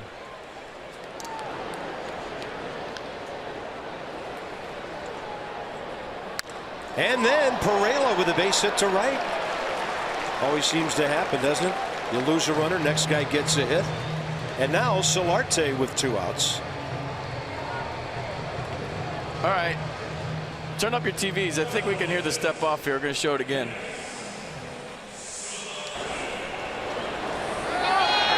Yeah, somebody else step off, and that's all he did. Good job, the shortstop Sanchez coming over, and then you just don't get out of a big league pickle. It doesn't happen.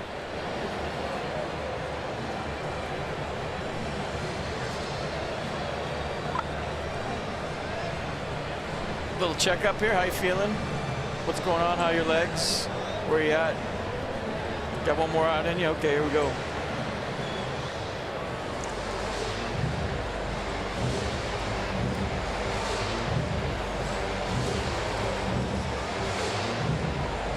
Sammy Solis.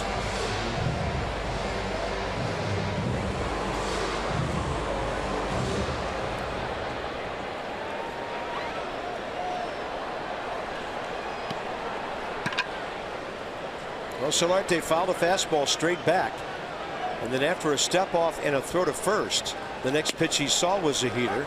And he hit it out of the park in the first. Strasburg got him on a ground ball to the right side in the 4th.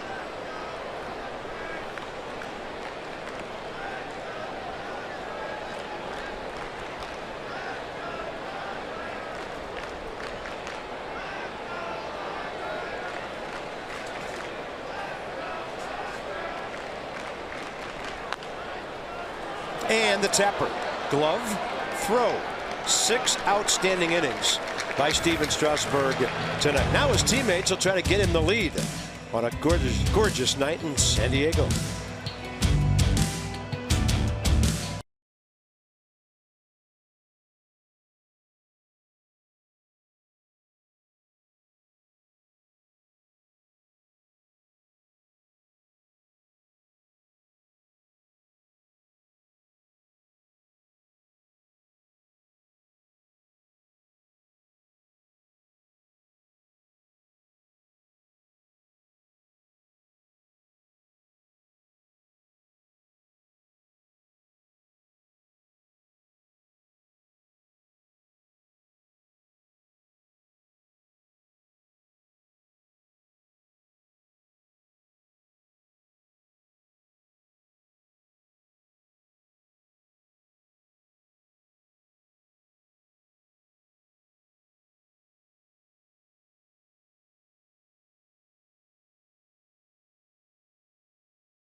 Look at that sunset. Beautiful Saturday evening. 7:35 local time. Top 7 coming up. Something on the field. Might be a bullpen baseball that somehow got into center field. And here we go with De Aza, Lobatone, and then Steven Strasburg's batting spot. Alejandro's had a couple of solid ABs tonight. Long fly to left center, drive to right, both corralled by Margot and Blash. Yeah, played for the Dominican in the 2013 World Baseball Classic as you look at double barrels in the Padres bullpen.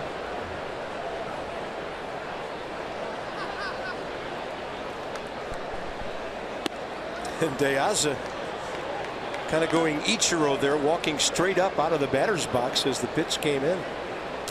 1-1.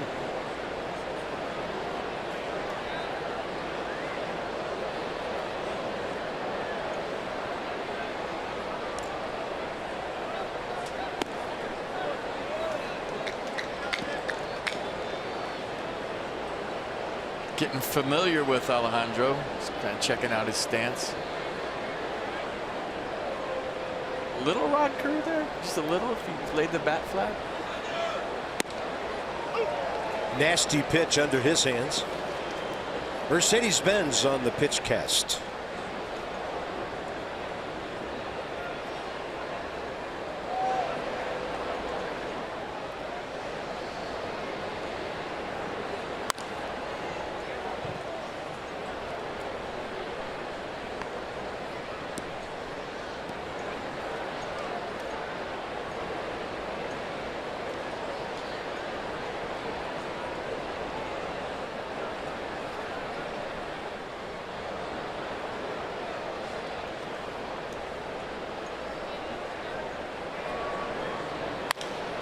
Two and a high fly to center, backing up Margot.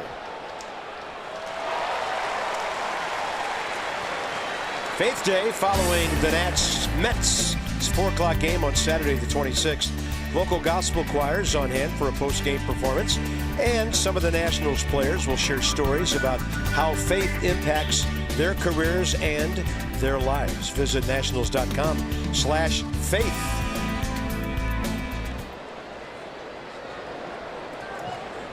Jose Lobatone 1 for 2. He has scored the night's only run for the Nats. Steven Strasburg on deck. 91 pitches, 61 strikes.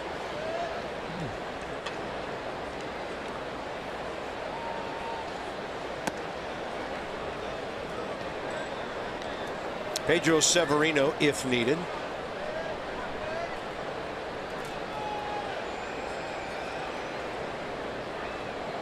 And Murphy has the helmet. Lobatone out to left center. Strasburg looking back at the dugout now. I wasn't buying Dusty's deke at all right there. No shot. Nice try, Dusty.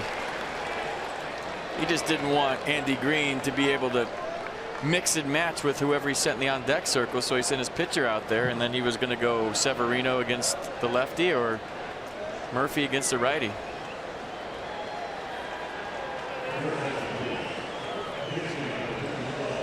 A lot of times as a manager you send a switch hitter in the on deck circle in that situation, even if he's not going to hit, so the other manager can't make a decision, and then you pull him back before he's announced and throw a righty or lefty out there.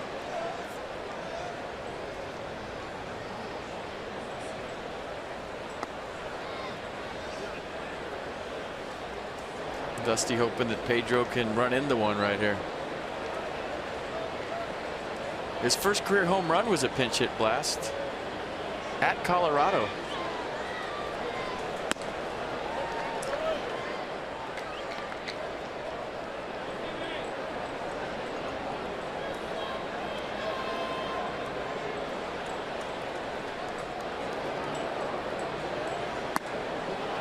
I want to give him a green light right here. 1 for 5 as a pinch hitter this year. And that's where I got that from. Just read the scoreboard here and you sound smart. It's awesome.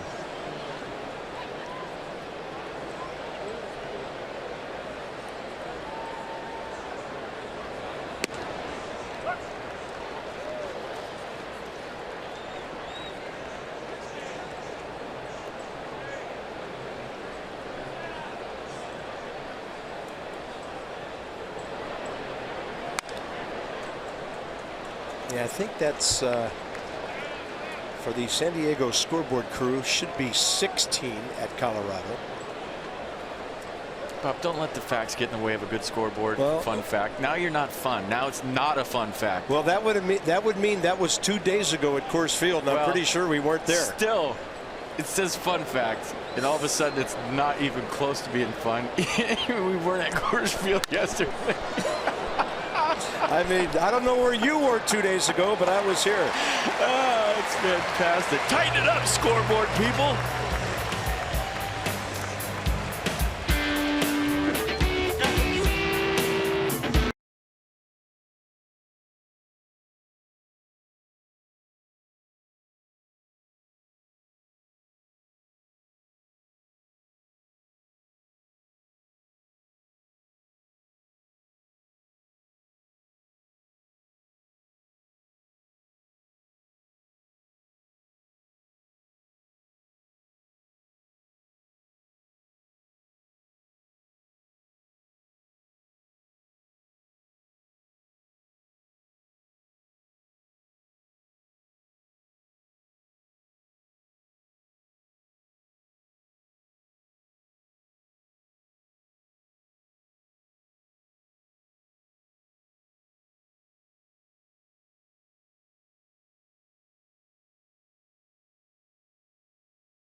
together of the Strasburg changeup tonight. Watch these. You want to see some filth and muck and gross and disgusting? Watch the movement on this one. Let me show you a shot here of the release too, off the fingertips and where you get the deceleration. But I mean, this thing was just deadly all night. Look at that. So that's how you decelerate the changeup, and look at the late movement. Unbelievable. If you're a hitter, you have none chance against that pitch as Sammy Solis takes over for the Nats. Yeah, the Nats can't get Strasburg a win. They could get him off the hook. Sammy to Will Myers, and it's up and away. Solis pitched a 1-hit, 2-strikeout, scoreless ninth. In fact, he got Will Myers looking to end the game.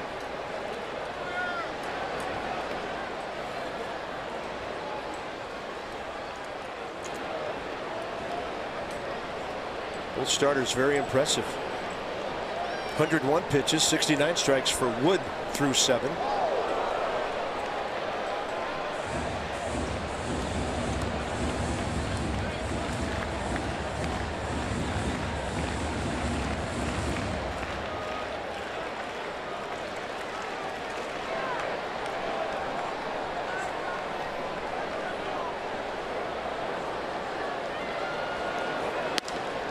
Fastball just a bit outside. So the leadoff walk. More numbers from PNC Bank.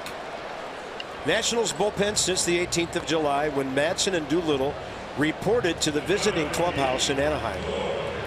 That's great when you're third from the bottom in innings pitched. Huge. Means things are happening quickly and at the end of ball games. ERA, opponent's average. Stingy with the homers. And not one save blown. Doolittle 10 for 10. Here's Corey Spangenberg 1 for 2 with an infield hit.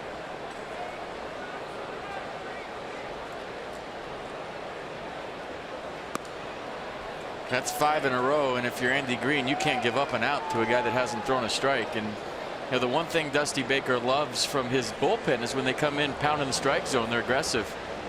And the one thing that'll get a manager's attention is when you don't.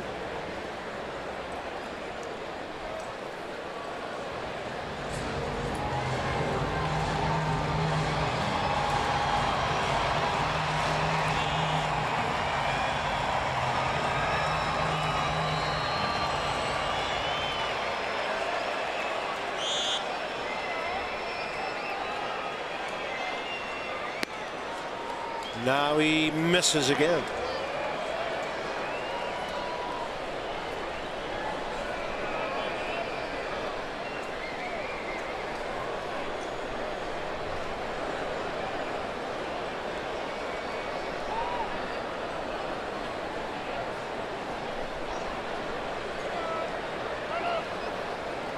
Time had been given and Marty Foster was moving to his left for everybody to see.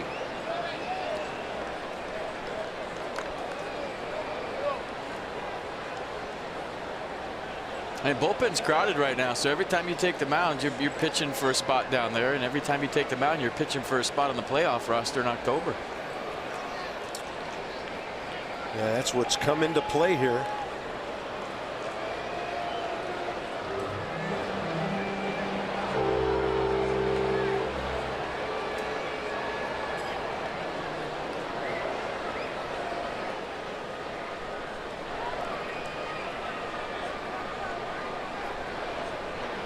.2-0, ball 3.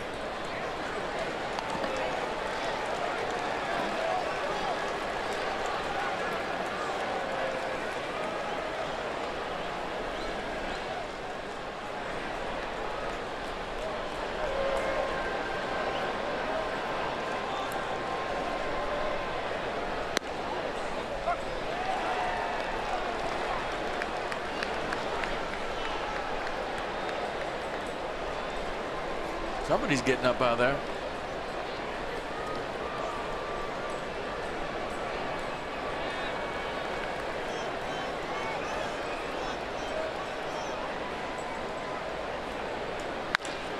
Ball driven to center. To his right, Taylor gets it on a hop.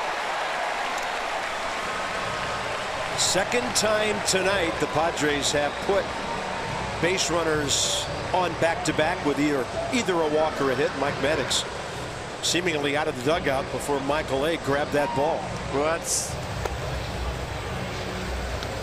a little delay piece to get Matt Albers a few extra pitches and find out what's going on with his lefty.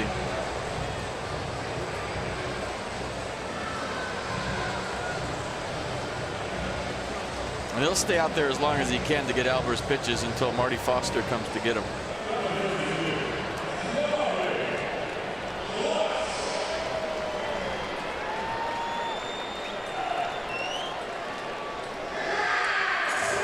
All right, Dan, more on the bullpen. What do you got? Bob, Ryan Madsen on the 10-day disabled list right now with an index finger problem. Was supposed to throw today, test out that finger, see if he'd made any progress. Told me earlier on today that he did throw. Didn't really feel that great, so he's going to kind of need to reevaluate his treatment program, see what he needs to do to try and get back out there. We'll probably need to take some time off before he throws again. Obviously not a good sign, but he's remaining optimistic and does believe, you know, he'll be able to make an impact before the end of this thing. Thank you, sir. Here's Jabari Blash. Not a guy who would usually be bunting. What are the Padres going to do here? Nats are pinching from the corners, and Sammy Solis a step off. There was no sign from the hitter that he wanted to bunt.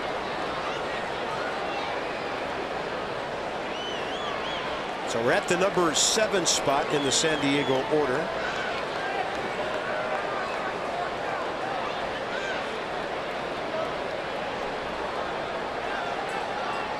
I'd bunt 1 if 2 is on deck. I'd bunt 2 if 3 was on deck.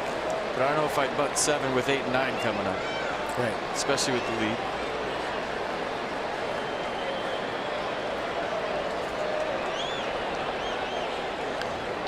I don't know that I would give a free out to a guy that's having trouble finding the zone right now.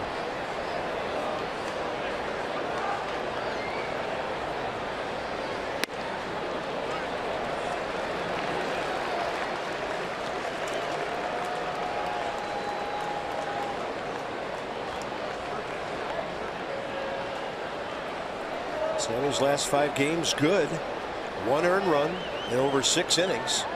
8 strikeouts, just a couple of hits. But command is off so far here. 2-0.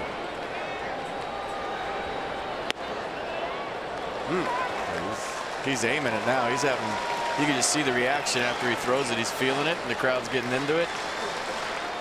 In the last couple of outings, he's just gone out there and let it rip. But right now, he's thinking and he's aiming.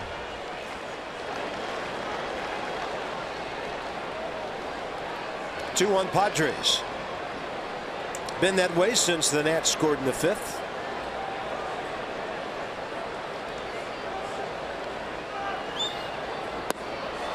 Bases loaded, nobody out. He's not finishing anything. That looked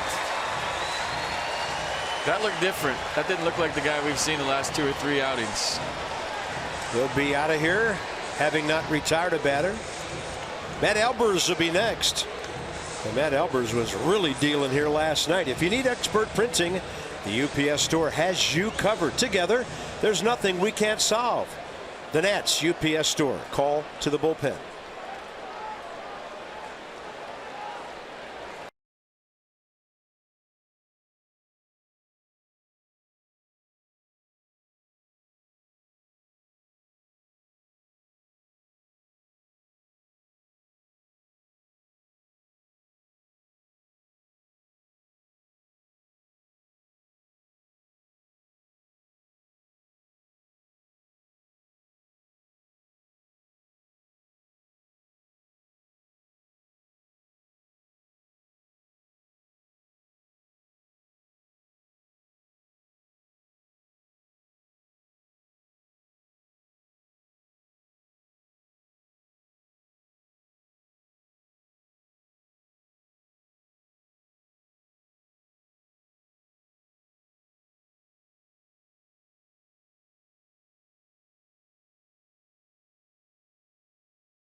Brought to you by the Lexus RX, featuring a pre-collision system with pedestrian detection.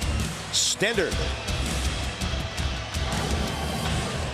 It's the San Diego Convention Center, right down the street from the ballpark here. Sammy Solis shaking his head. 13 pitches, 2 strikes. Matt Albers now against Austin Hedges with the bases loaded, nobody out. A 2-seam fastball slider from Matt primarily. He was nasty here last night. Maybe the best run back on this fastball we've seen all year. The slider to go with it. Sometimes guys just have trouble going back-to-back nights. Sammy pitched last night, did well. Tonight, not so well.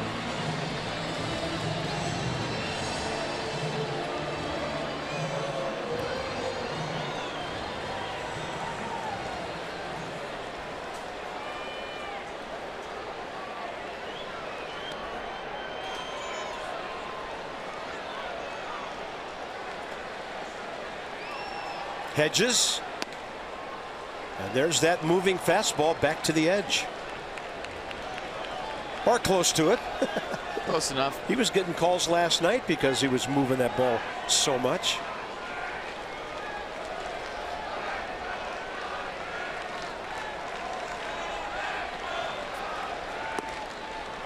Robitone does the splits to reach that one. Will Myers walked. Corey Spangenberg a clean single to center, and then Jabari Blash walking. Zimmerman, Rendon in at the corners. Sanchez and Kendrick double play depth. Ball 2.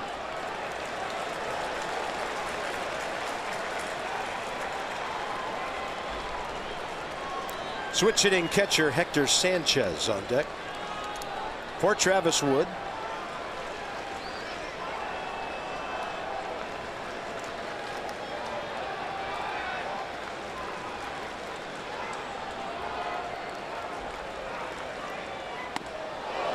Did he stop the bat? He did.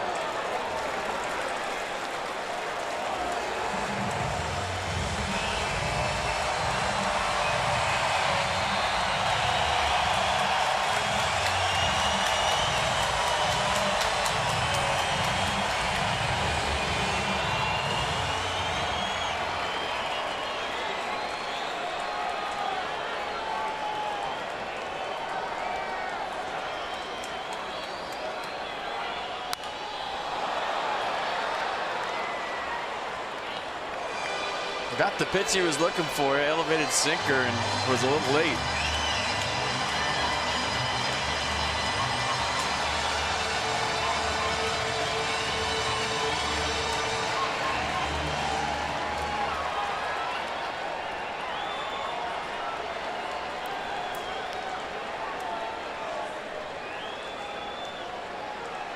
Three-two pitch.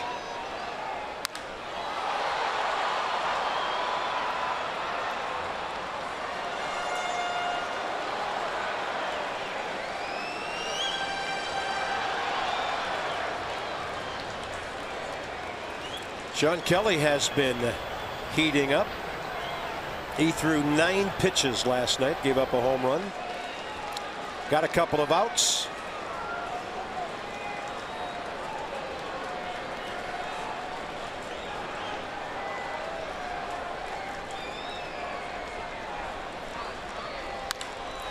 Double play ball. Kendrick Sanchez, 4-6-3. Padres get a run. It's 3-1. But to an extent, that cleans up the inning. And now Albers has to get one more man.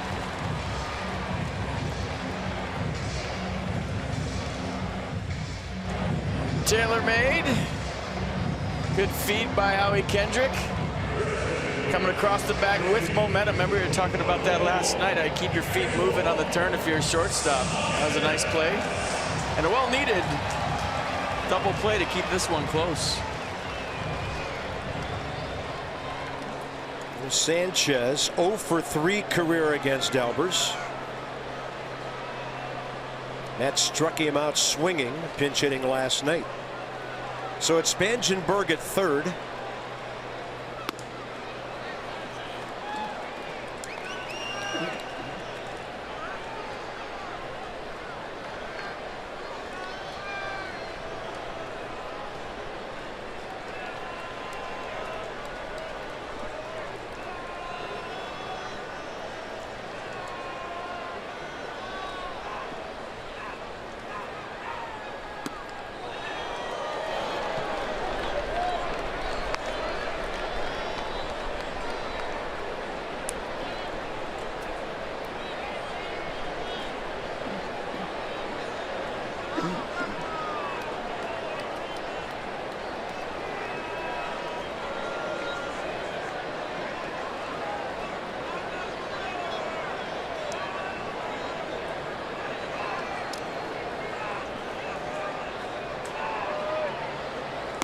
Fastball up, and he couldn't get to it. 95. Nissan on the pitch track. Yeah, that's the one he was looking for. Maybe a little high for him. Lefties generally like the ball a little further down in the strike zone. Better low ball hitters.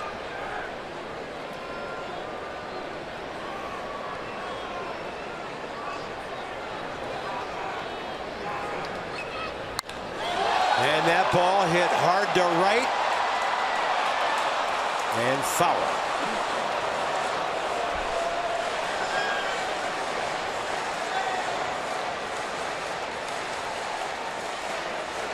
Swing looked a lot like Pablo Sandoval right there. Yeah, good call.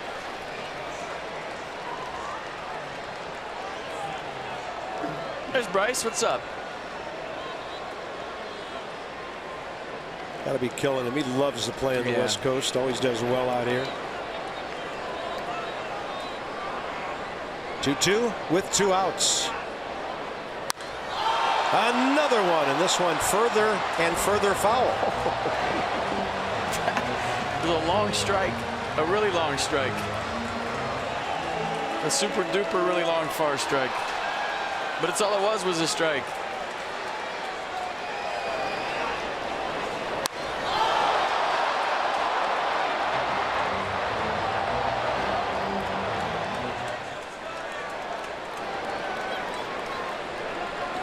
So he hit what looked like a curve and then a fastball there, both foul. What do they go with here? Maybe try him away.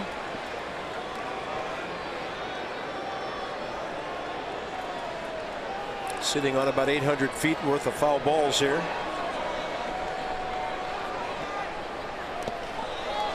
Good block. Spangenberg was heading down the line. That's a big block by Jose. Slider in the dirt, textbook. Turn your glove over, use your chest protector, keep it in front.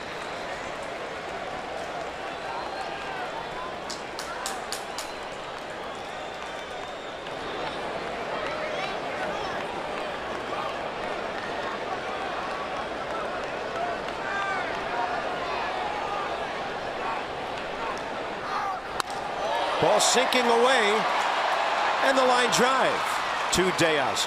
Great job by Matt Albers, limiting the damage. Stevenson to lead off in the 8th. Now the Nats need a couple.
It's Gio looking for number 12. He's won 3 in a row with an 0.43 ERA, and everybody hitting a buck, or not hitting, a buck 45 against him. Career, he's 2-2 in 5 starts against the Padres. He'll wrap up this series before the Nats fly to Houston. Denilson Lamet, 7-4 for the Padres tomorrow. Johnny and Ray will get you going at 4 p.m. Masson 2.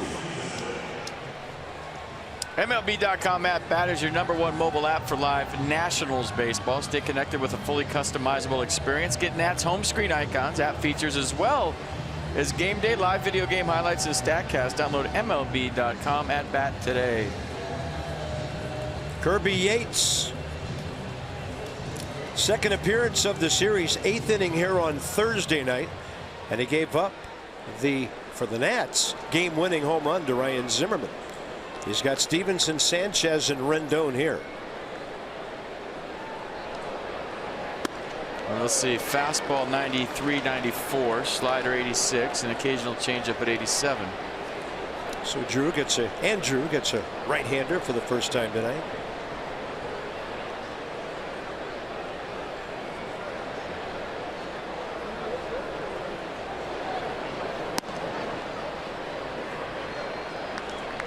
Travis Wood had the best game he's ever pitched against Washington tonight.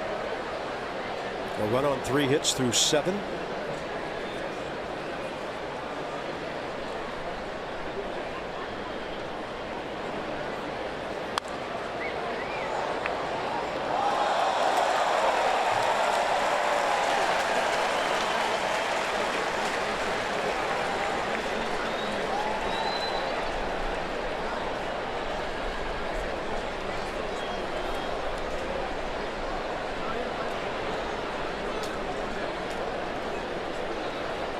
A lot of room up the middle, and he's going to be called out on strikes. 88 to the outside edge.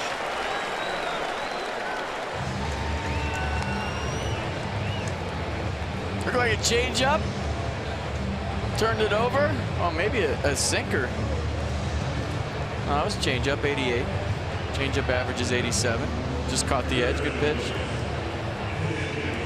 Here comes Adam Lind to hit for Adrian Sanchez. So you see his series numbers. A couple of RBIs, 2 walks, 1 hit, and a big part of his story this year. 13 pinch hits, 10 RBIs, 3 home runs.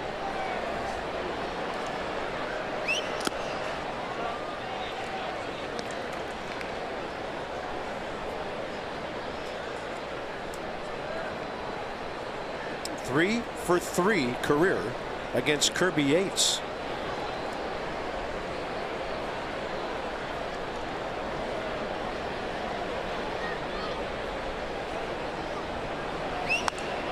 Big rip. Wow. Yeah, maybe Dusty going with Lind right here for saving Murphy for the 9th if that spot comes up, or he wants to pinch hit Murph somewhere. 2 pretty great bats at your disposal on the left side of that bench. But generally speaking, you see Dusty fire this bullet when it's the tie-in run.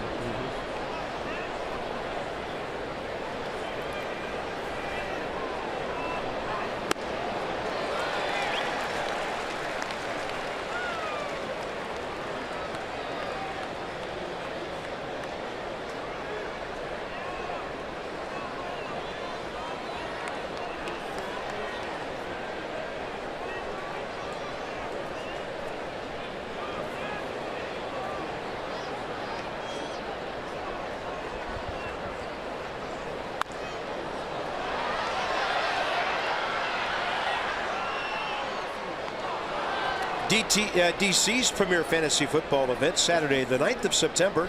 Live draft party, 10 a.m., 2 p.m. Hill Country Barbecue.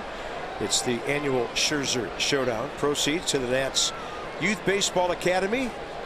There's the website at the bottom. Check it out and register. We've been promoting that so long, Hill Country might want to think about opening up another wing to the restaurant. I'd imagine that's going to be pretty popular. And Lynn jumps back 2-2. It's a good spot, though. Real good spot. They got it downstairs. They'll be okay. where I've seen you do karaoke. You name a pop tune, I know it. Swing and a miss. Kirby Yates dealing 2 Ks.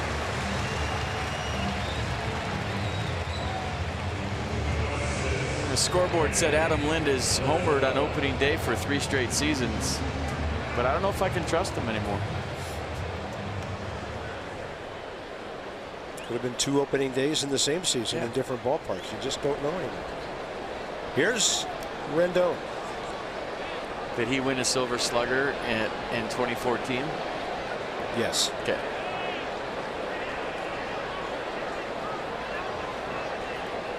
In fact, he hit 21 homers and drove in 83 that year.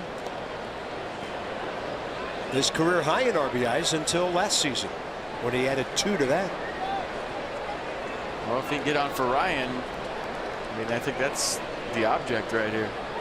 Yeah, same matchup that was big for the Nats 2 nights ago. Kirby Yates, strike thrower here in the 8th.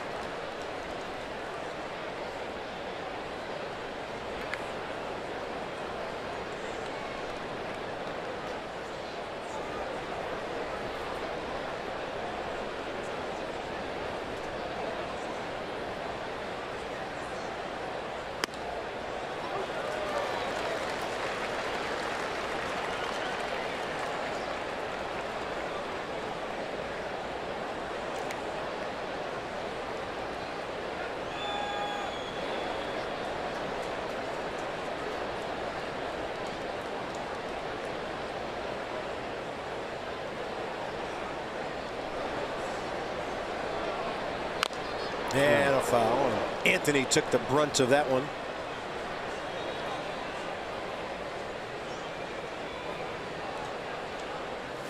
Where to get him? Did he get him on the guard? I hope so. Well, sometimes it still hurts when it gets you on the guard because the guard's guarding a shin burger and you could still feel it.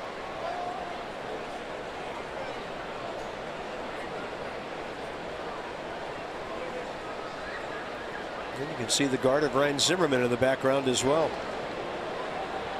Nats down by 2. Rendon trying to get Ryan into the box here in the 8th. I think that is a show of solidarity that the Nats hitters are doing, all wearing that shin guard. Yeah. There have been some foul balls that have been very abusive this year. They're against the abusive foul balls. So they're all going to wear those to show that they're together and they hate foul balls off their shins.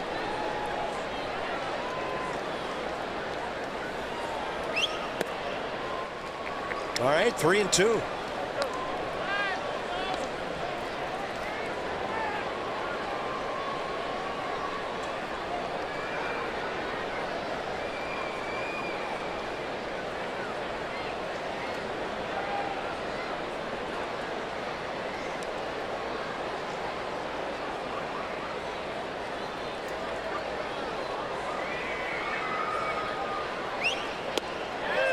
He did not check his swing because it looked like it couldn't have been a called strike low.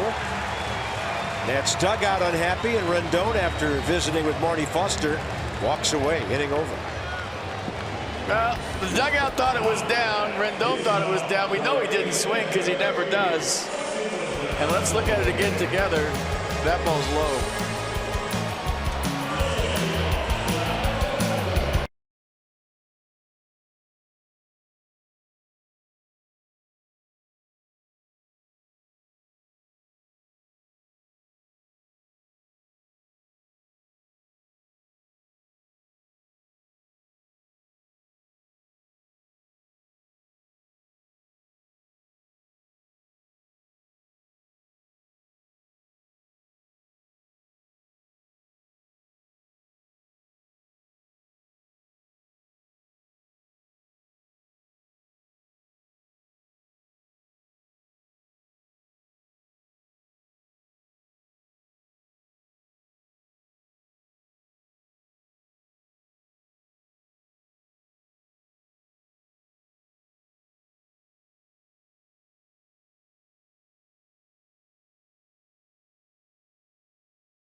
I'm brought to you by Miller Lite, and pretty much the difference in this game.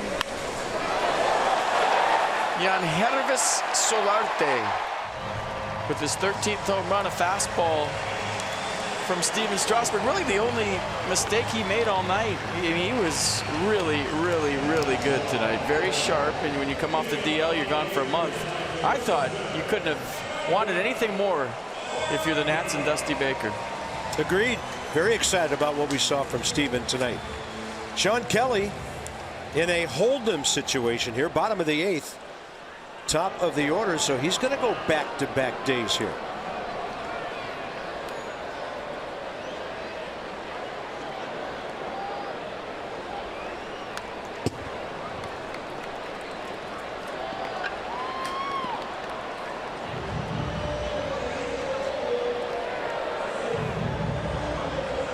There's their closer with 10 saves, left-hander Brad Hand.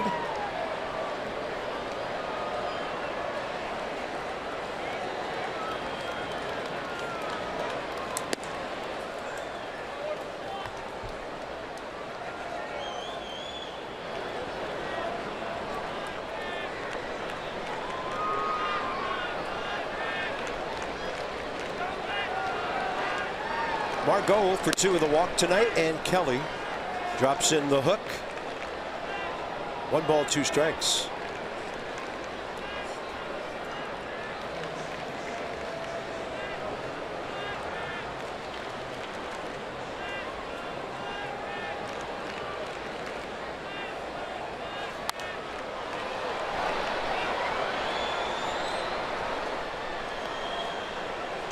Nats Avenue shortstop Wilmer Defoe.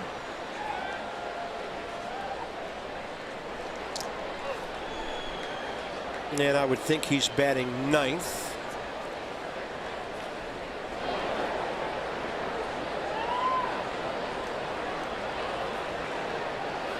And Kelly with a fastball at 91 that kept going up and in. Margot could not lay off. 1 out. This copyrighted telecast is presented by authority of the Washington Nationals and may not be reproduced or retransmitted in any form. And the accounts and descriptions of this game may not be disseminated without the express written consent of the Washington Nationals.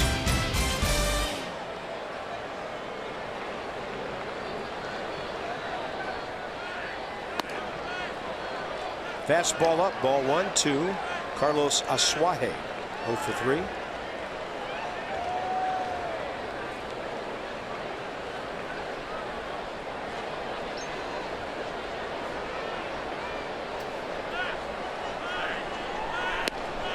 It's a good slider. Quick, late.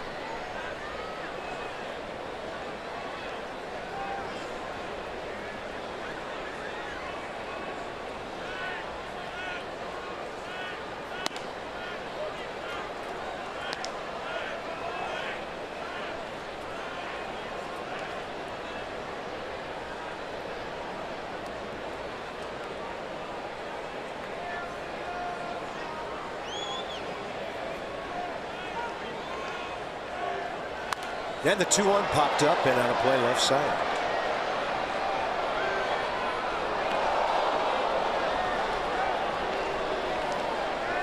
Johnny and Ray doing late night studio duty this weekend, and they're waiting with our Nats Extra post-game show when this one's over, presented by W.B. Mason.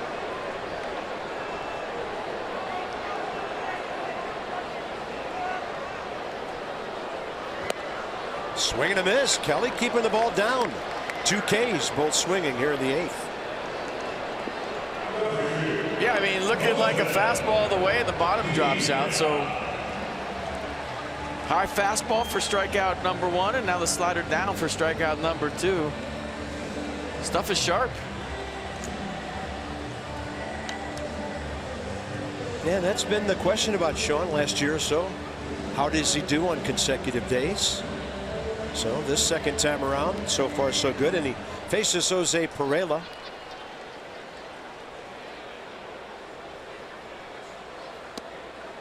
Great location there.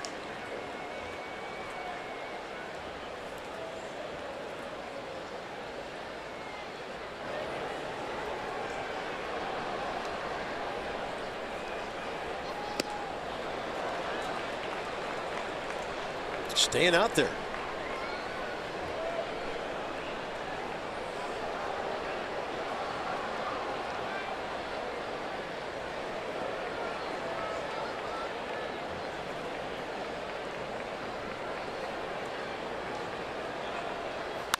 Then a fastball, hot shot. Defoe has it. And we are going to the ninth. Ryan Zimmerman catches the throw. Ryan Zimmerman after Brad Hand. He's 7 for 11 career against the former Marlin, who's the Padre closer. Might have an interesting start to the top of the ninth in a moment.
Time for the Unlimited Baseball break, brought to you by T-Mobile. It's all about Nats tonight.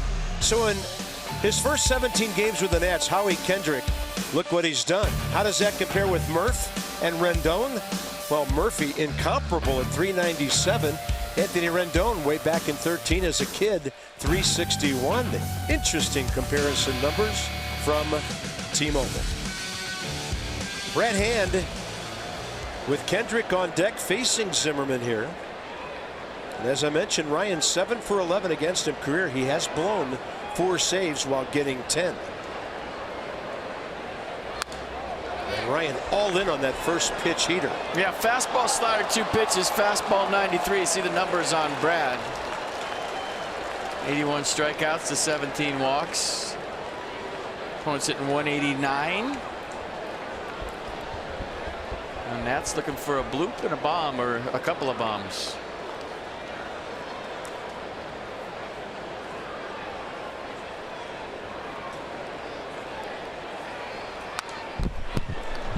Yeah, the Nats know this guy well.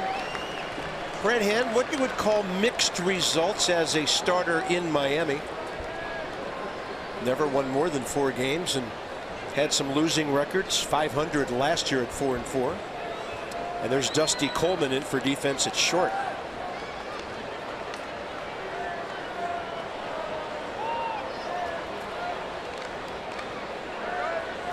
Oh, 2 to Zimmerman.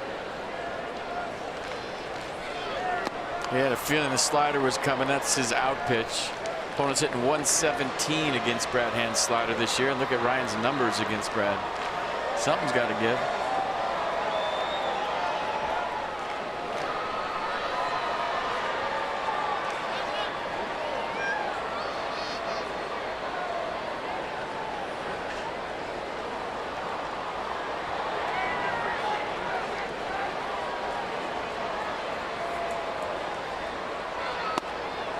Up and in.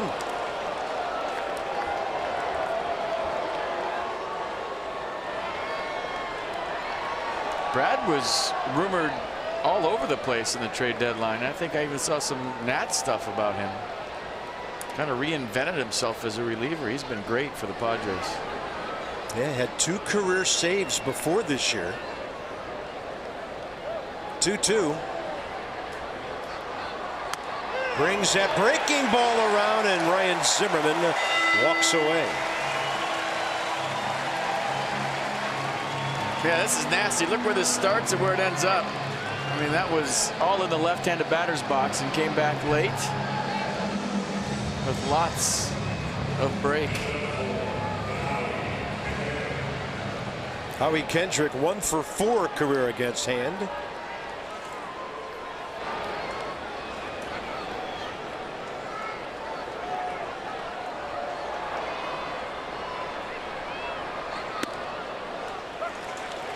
.95. I think Howie thought that was outside by his body language.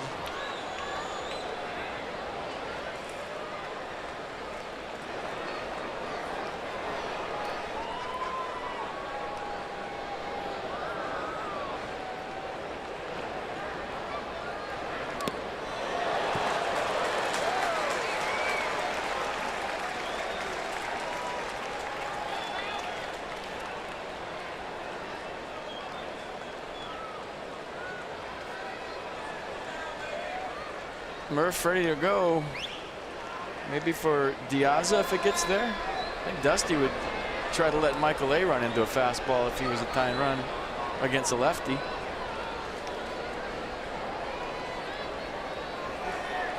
Battle begins here on 0-2.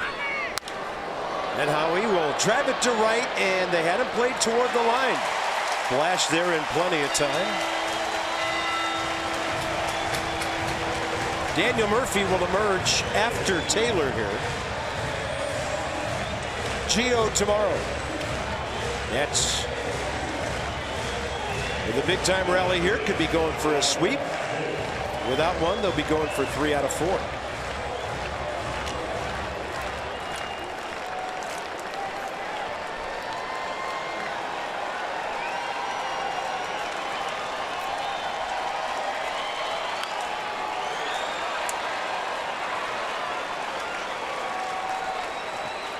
Michael A. 5 out of 6 career against Brad Hand, but you know he's not pacing himself in this role. He is pedal to the metal for 1 inning. Here's what I got. What do you have?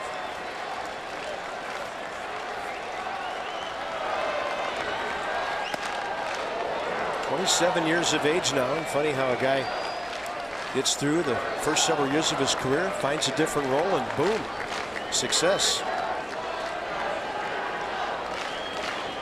Murph would love to get some hacks in up there off him. Yeah, he has 2 career hits against Hand if it gets to him. 1-1 to Taylor. Fastball up, 95.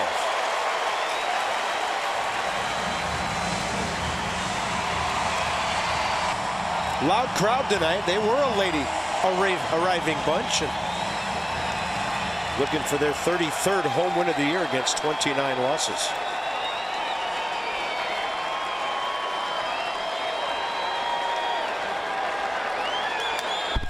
Michael A. Taylor just able to slice it straight back.